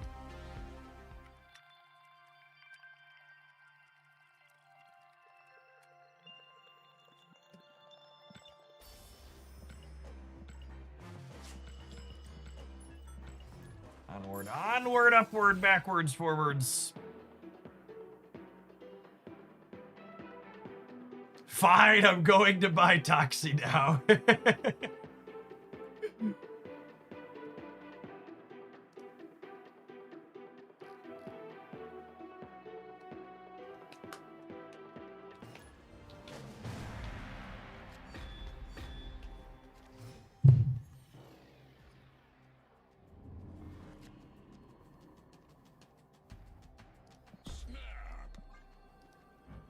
All I'm saying here, chat, is Toxie hitting either of these cards would be quite good, says local man about to draw 3-drop and Toxie it.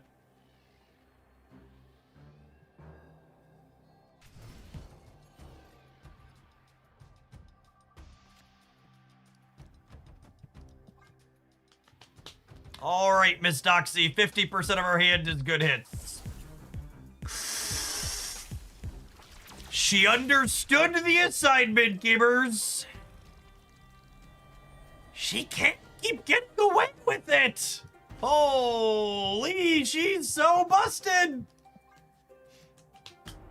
Burn the non-believers. Bye, bye, bye. Bye, bye, bye, bye, bye. Do. Wait, I judge.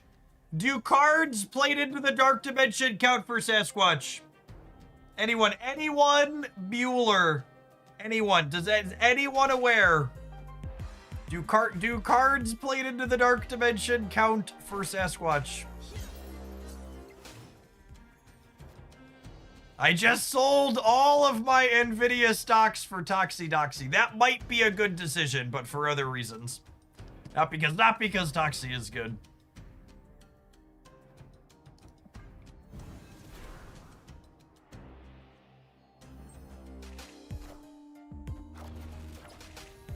Stardust. None of my cards care about that one.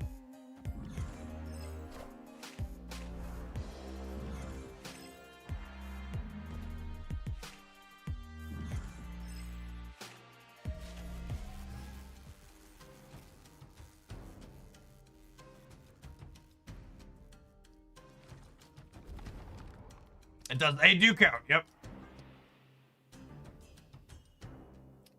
Today we learned. Opponent's an end of turn deck, by the way, for those at home that aren't keeping up. Oh yeah, I should Sasquatch mid. Although them playing hard for mid. Yeah, I should Sasquatch mid and then Mockingbird left. I have 16 power Frankie in the center here. So 16 plus 11, I'm at 27 in the middle. So the hope is they can't beat 14 on the left.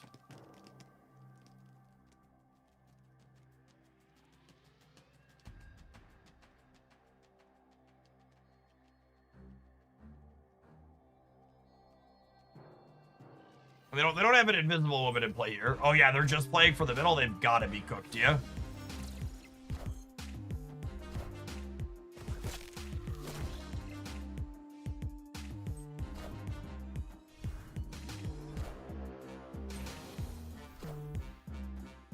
Frankie!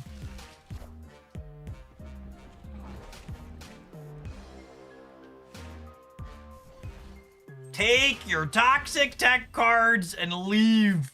Victory.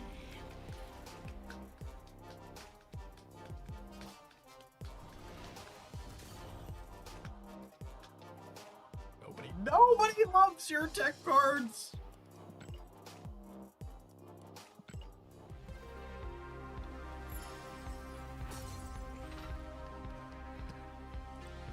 Squirrel Girl Stardust is certainly true. I mean, usually you play the Squirrel Girl early. I think that's fine.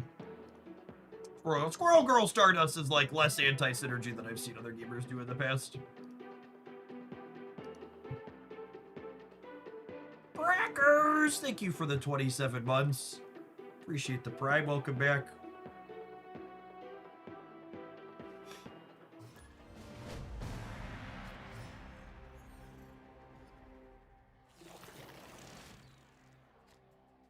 Opponent snapped. Snap.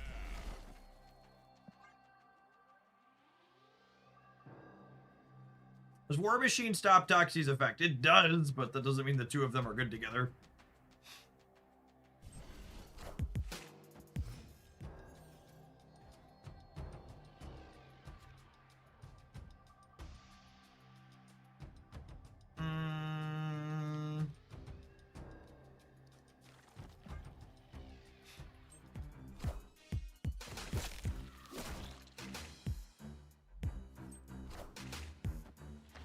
I think it's just Frankie into Vision. What do we think?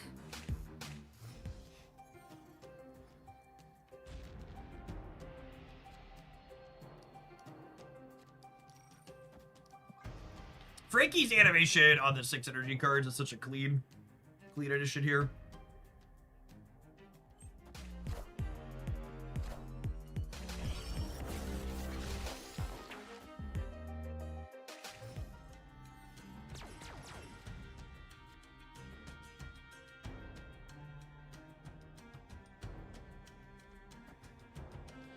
I was about to say I play both of these, and then we play Sasquatch next turn, but if I play Toxie, I can't Sasquatch next turn, so it's just not a Toxie game.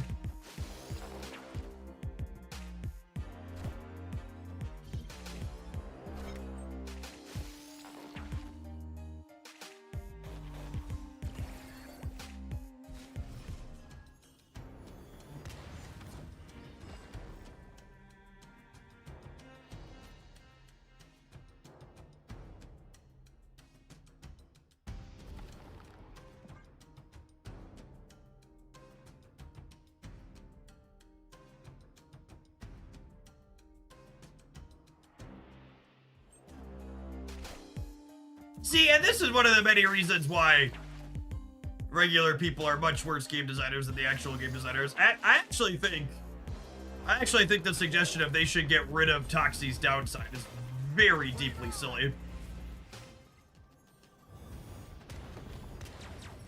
I think if they wanted to change Toxie so she had some type of restriction or predictability, like she hits your left and rightmost card, something like that could be cool, so you could like know what your cards are going to do more often. All right, so Surfer gives them how much on the right? They're gaining 1 there up to 17, and then they gain 6 more up to 23. I think we're dead to Surfer no matter how we slice it, yeah.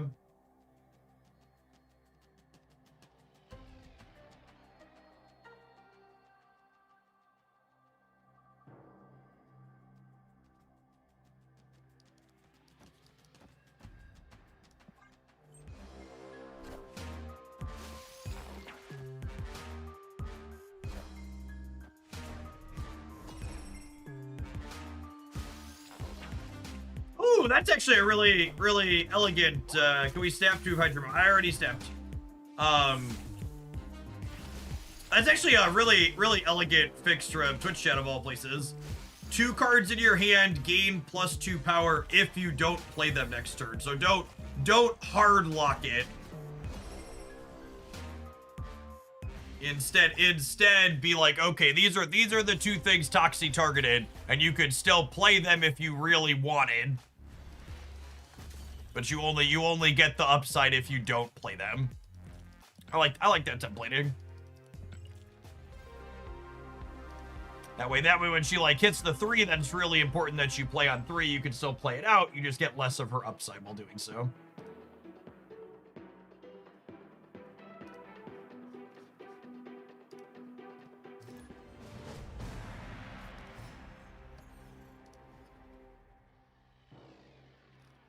Opponent snapped.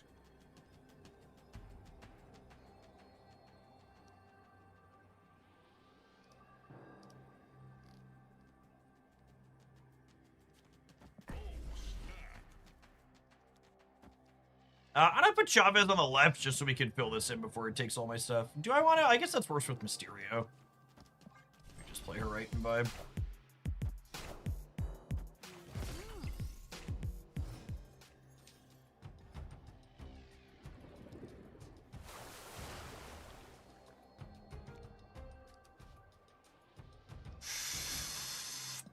That's so good. That's so good.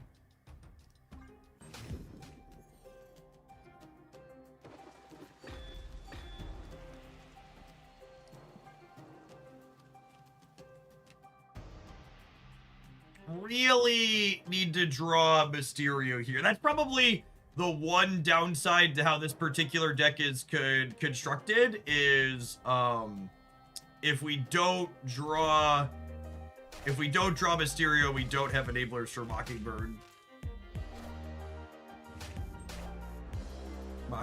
or Squanch.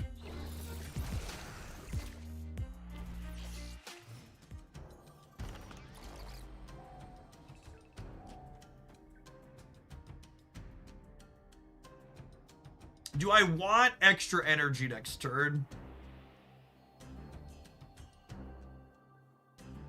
Does 7 on 5 do anything for me? 7 on 5 would let me go Frankie into Sasquatch, and then Mockingbird is a 6 on 6. Yeah, I like that.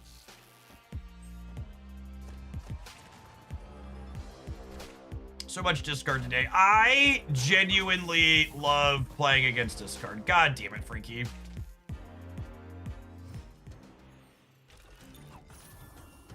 I think discard is like the poster child for the best type of deck to have be a good deck in Marvel Snap.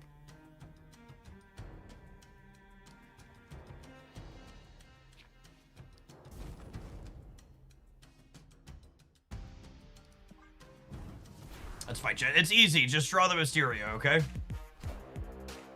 It's really not a big deal. Just draw the Mysterio. He can be your one enabler. I wonder if She-Hulk could be a good substitute for Mockingbird. I don't think so. I think if you wanted a different Frankie enabling 6, you probably squeeze Valentina in. Has been my go-to for decks like this. We played a deck similar to this that was playing Kitty Pride. We played Valentina as an extra enabler there, and it was fine. Not insane, but fine.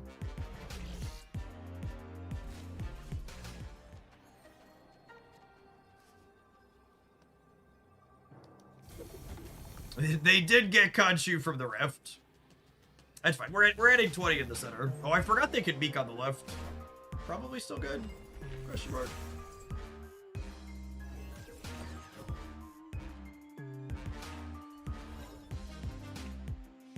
Khonshu's having a moment. Give him a second here.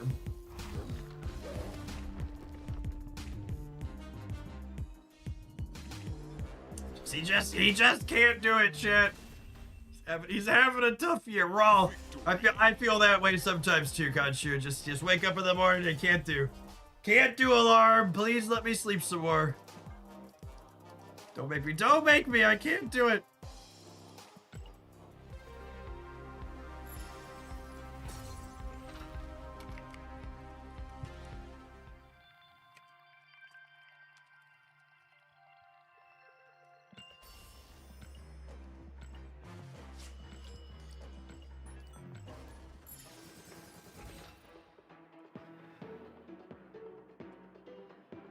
We need can't do as an emote, we do, honestly. Big true.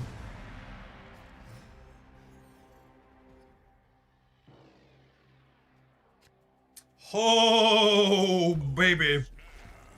This match would be really exciting if my opponent didn't have a 20 card deck.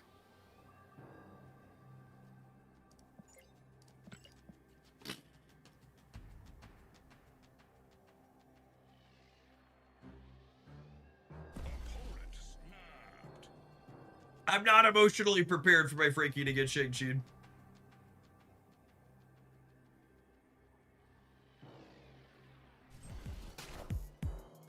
I'm not ready.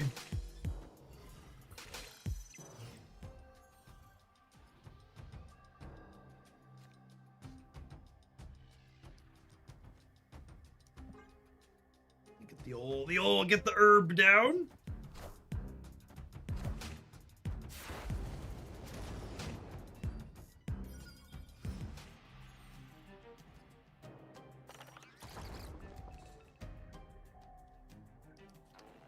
Mr. Fantastic. Do I put a rock in the center to try and deny their Iron Patriot? Probably.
We're definitely just slamming the squanch.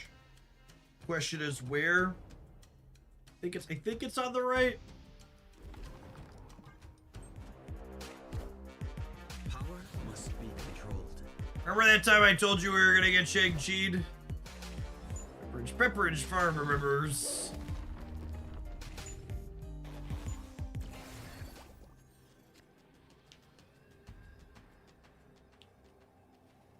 Pre-recorded, absolutely.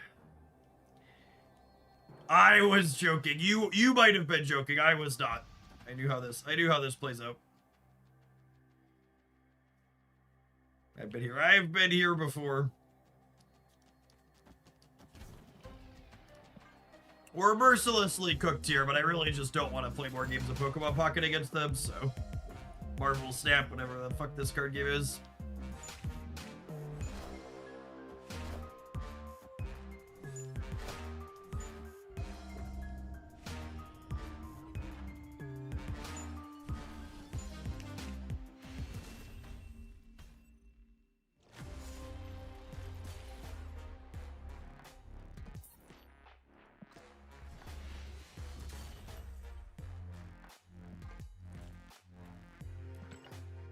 Gosh, I hope they consider leaving a bunch of these cards nerfed. It's been so refreshing not to have that happen to us constantly.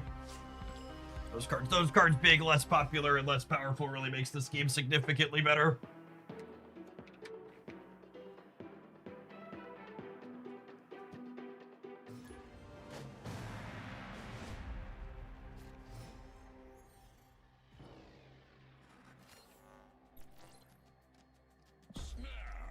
It feels so good to be right. Opponent snapped.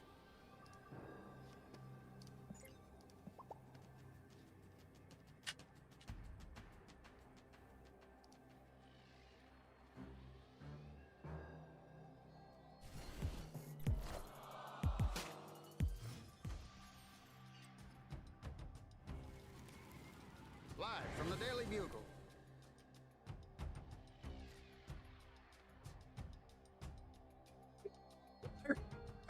I should just like close the politics channel while I'm live, but like this one is just like these people are just deeply strange.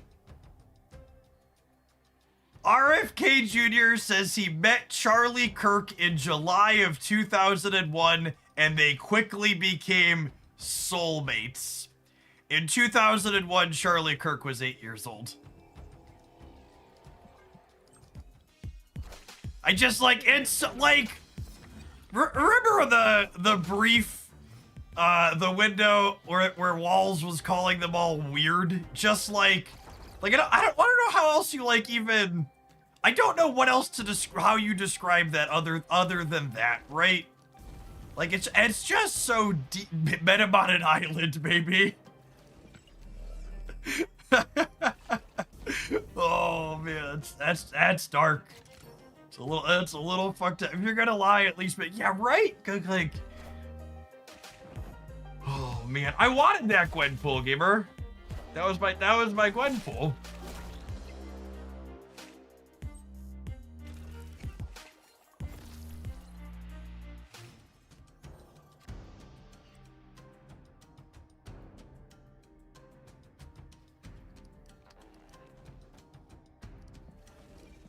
No, I just don't have a window to play Toxie here again. Hey man, I'm cool. I found a rock.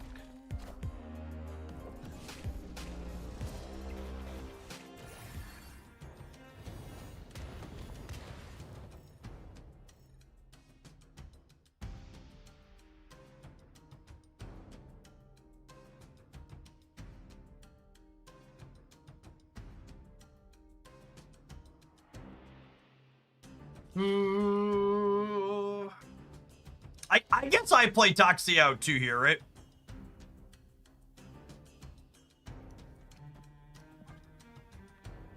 Let me just play whatever we draw next turn.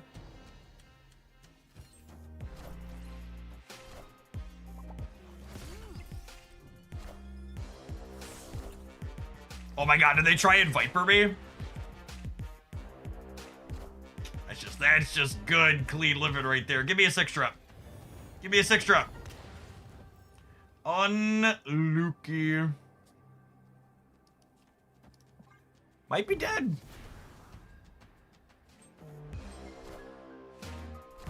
Cooked. GG about it.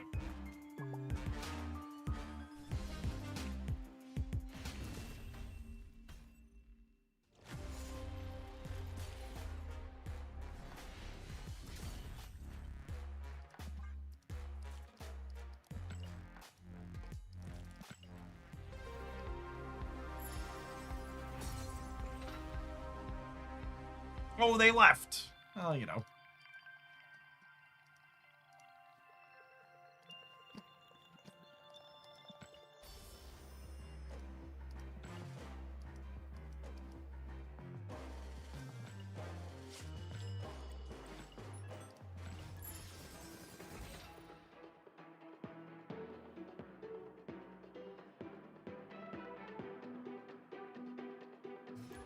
Oh, the Trump saying 300 million people died from drugs last year. That's a recent thing. Cool. All right. I was like, I must have missed that one. No, it just happened.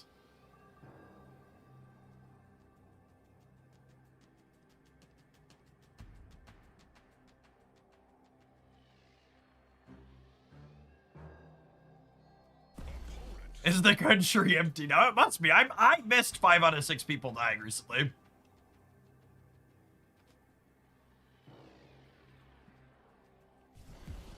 How big of a risk is Silver Surfer first steps in this deck instead of Mr. Fantastic? I mean, this deck is playing Toxie chat. Just follow your heart. Just follow your heart, okay?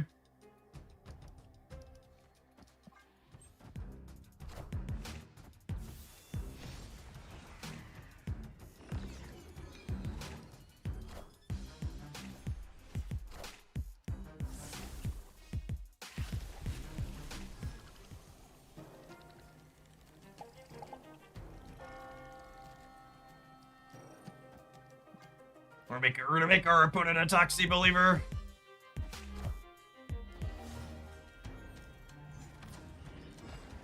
That's Viv Vision jumping right into Clintar. God damn it. This fucking girl.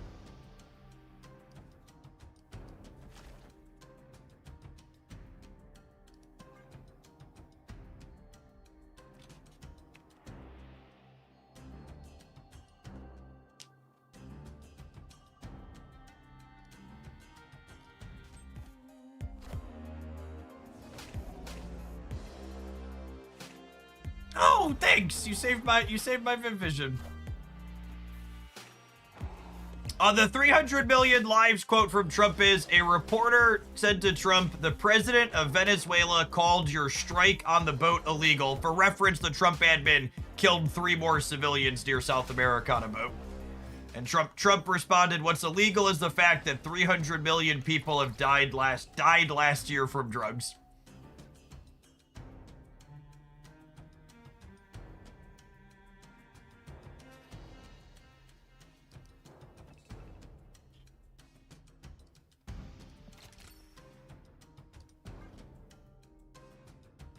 Oh, wait. This is so awkward. I can't Frankie and 6-drop next turn, right?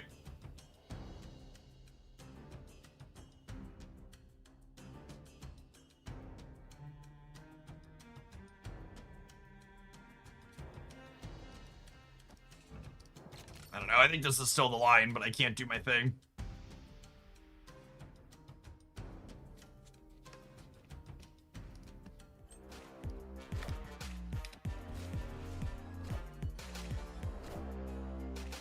Oh, that's fine. We weren't gonna do it anyways. Our sandcastle was brutalized.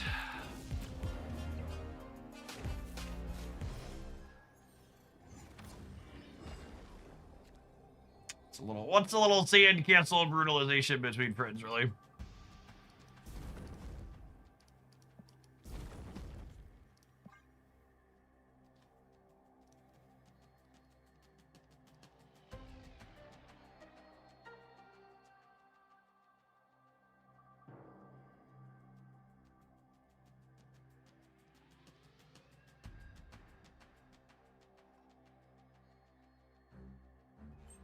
Hulkling into Ultra, dude. Hulkling doesn't have text gamers.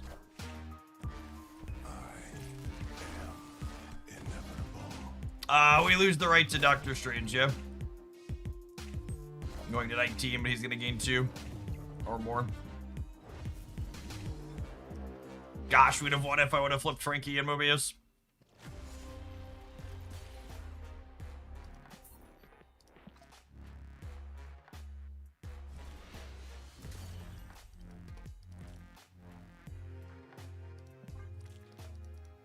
Oh, that's such a good line. I'm gonna steal that line and repeat it in the future. The only minority destroying America is the billionaires. My children are only 10 and 11 for my older two, so they're a little bit too young to understand most of the gestures vaguely around us, but the one piece I've made sure to instill in them from a young age is that if they're millionaires someday, I'll be proud of them. If they're billionaires, I'll be a little disappointed.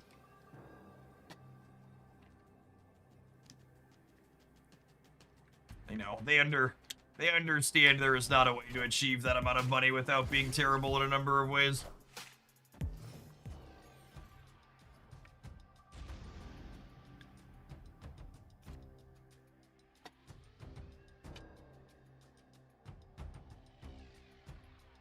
With the way inflation is going, we're all going to be millionaires soon, gibbers. Speaking of, the Fed set to cut rates on Wednesday, right? We're gonna cut rates into stagflation and cope. I mean, I'm pretty sure cutting rates is gonna be bad for most of us regular people. Looking at the historical data does not imply that rate cuts are gonna go well for people who don't have copious amounts of money in the markets.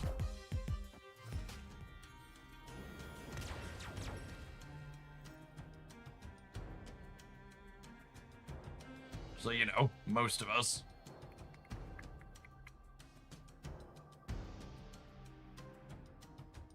Why is Toxie so terrible, chat? She's so bad. I just want to lower rate my mortgage. So for people who don't have a lot of financial experience or literacy, just so it's clear, the Fed cutting rates doesn't always mean mortgage rates go down. And there are examples in history of when the Fed cuts rates and they stay the same or go up. Because how mortgage rates are calculated is not simply a calculation of what the Fed doesn't set mortgage rates, is what I'm fumbling around trying to say here. That's just not how it works.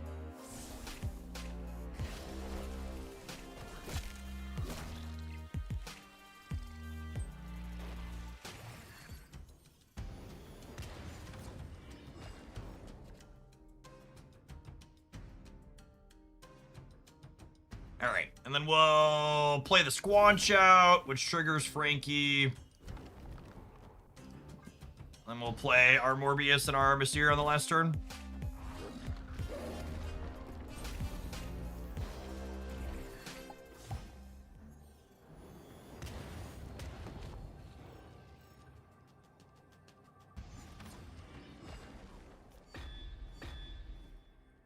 Yeah, that's my expectation, Edmain. We're not gonna see the 2 to 4% interest rates that we saw come out of the pandemic anytime soon.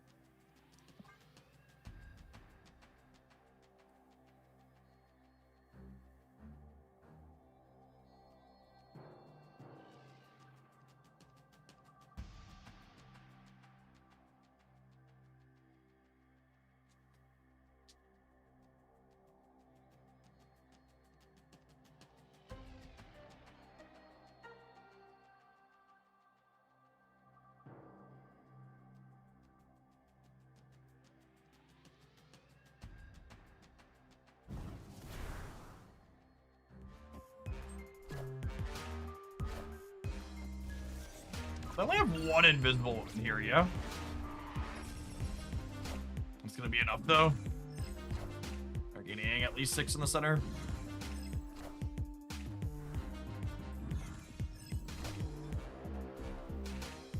Yep. Plus that.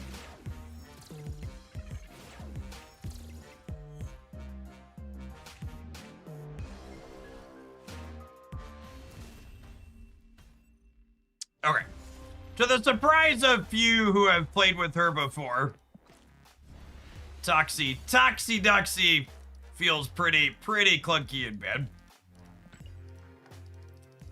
Now, this deck idea, I think, is actually all right. Specifically, Frankie. That's Kitty 6. So I posted a deck highlight with this last week, and it's got some very interesting. It's got some very similar bits that also felt pretty good. So this one notably has Valentina as a third way to make a 6. It's also got Kitty Pride as well as Hawkeye arrows as additional ways to make Mockingbird and Sasquatch cheaper.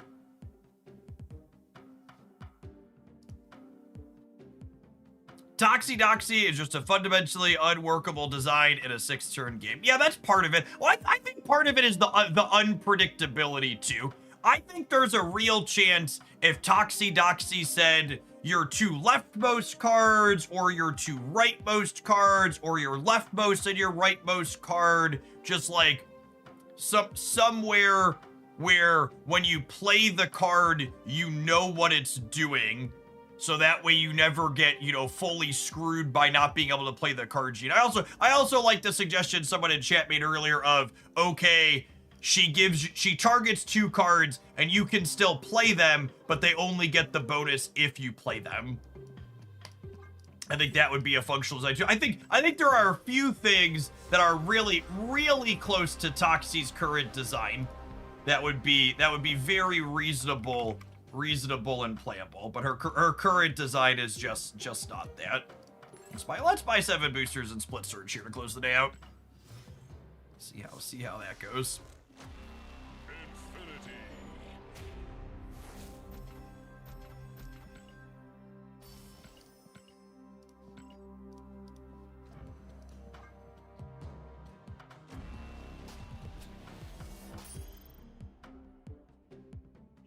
Sag. All right. Mastery. I don't actually have that many surge splits, right? We're getting up there. 1, 2, 3, 4, 5, 6, 7, 8, 9, 10, 11, 12, 13, 14, 15, 16, 17, 18, 19, 20, 21. All right, we have a couple of surge splits. There's 20.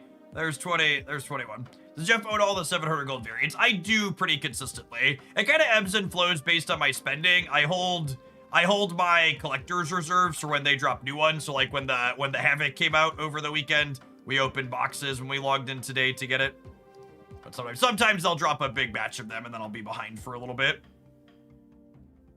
All right, gamers, it's 4 o'clock here. That's going to wrap up for me today. Tomorrow's schedule is going to be, we're going to do a little bit of DC Dark Legion to kick the day off. They've got 3v3s for their PvP, which I think is fun to poke at and talk about on stream. And then we're going to play some Once Upon a Galaxy for a couple hours. And then tomorrow afternoon, we have Jim Hammond's Human Torch releasing in our new card. And I don't think it's a coincidence that they neutered Killmonger temporarily the week a new 1 energy stat stick is coming out. So we're gonna get to play the new card and all the cards that break it are weaker. Oh man, that's just good planning. It's genuinely fantastical timing that they decided to put the new 1 energy stat stick the week Shadow King, Shang-Chi, and Killmonger are worse. Please, Glenn, I'm begging you, my Marvel Snap cards, keep the tech cards bad. Make sandcastles great. Make them great for all of us. We just want to build. All right, gamers, I'll be back tomorrow morning, probably like 8:45, 9 o'clock, somewhere in there. Enjoy your Monday wherever you're at. Peace, folks.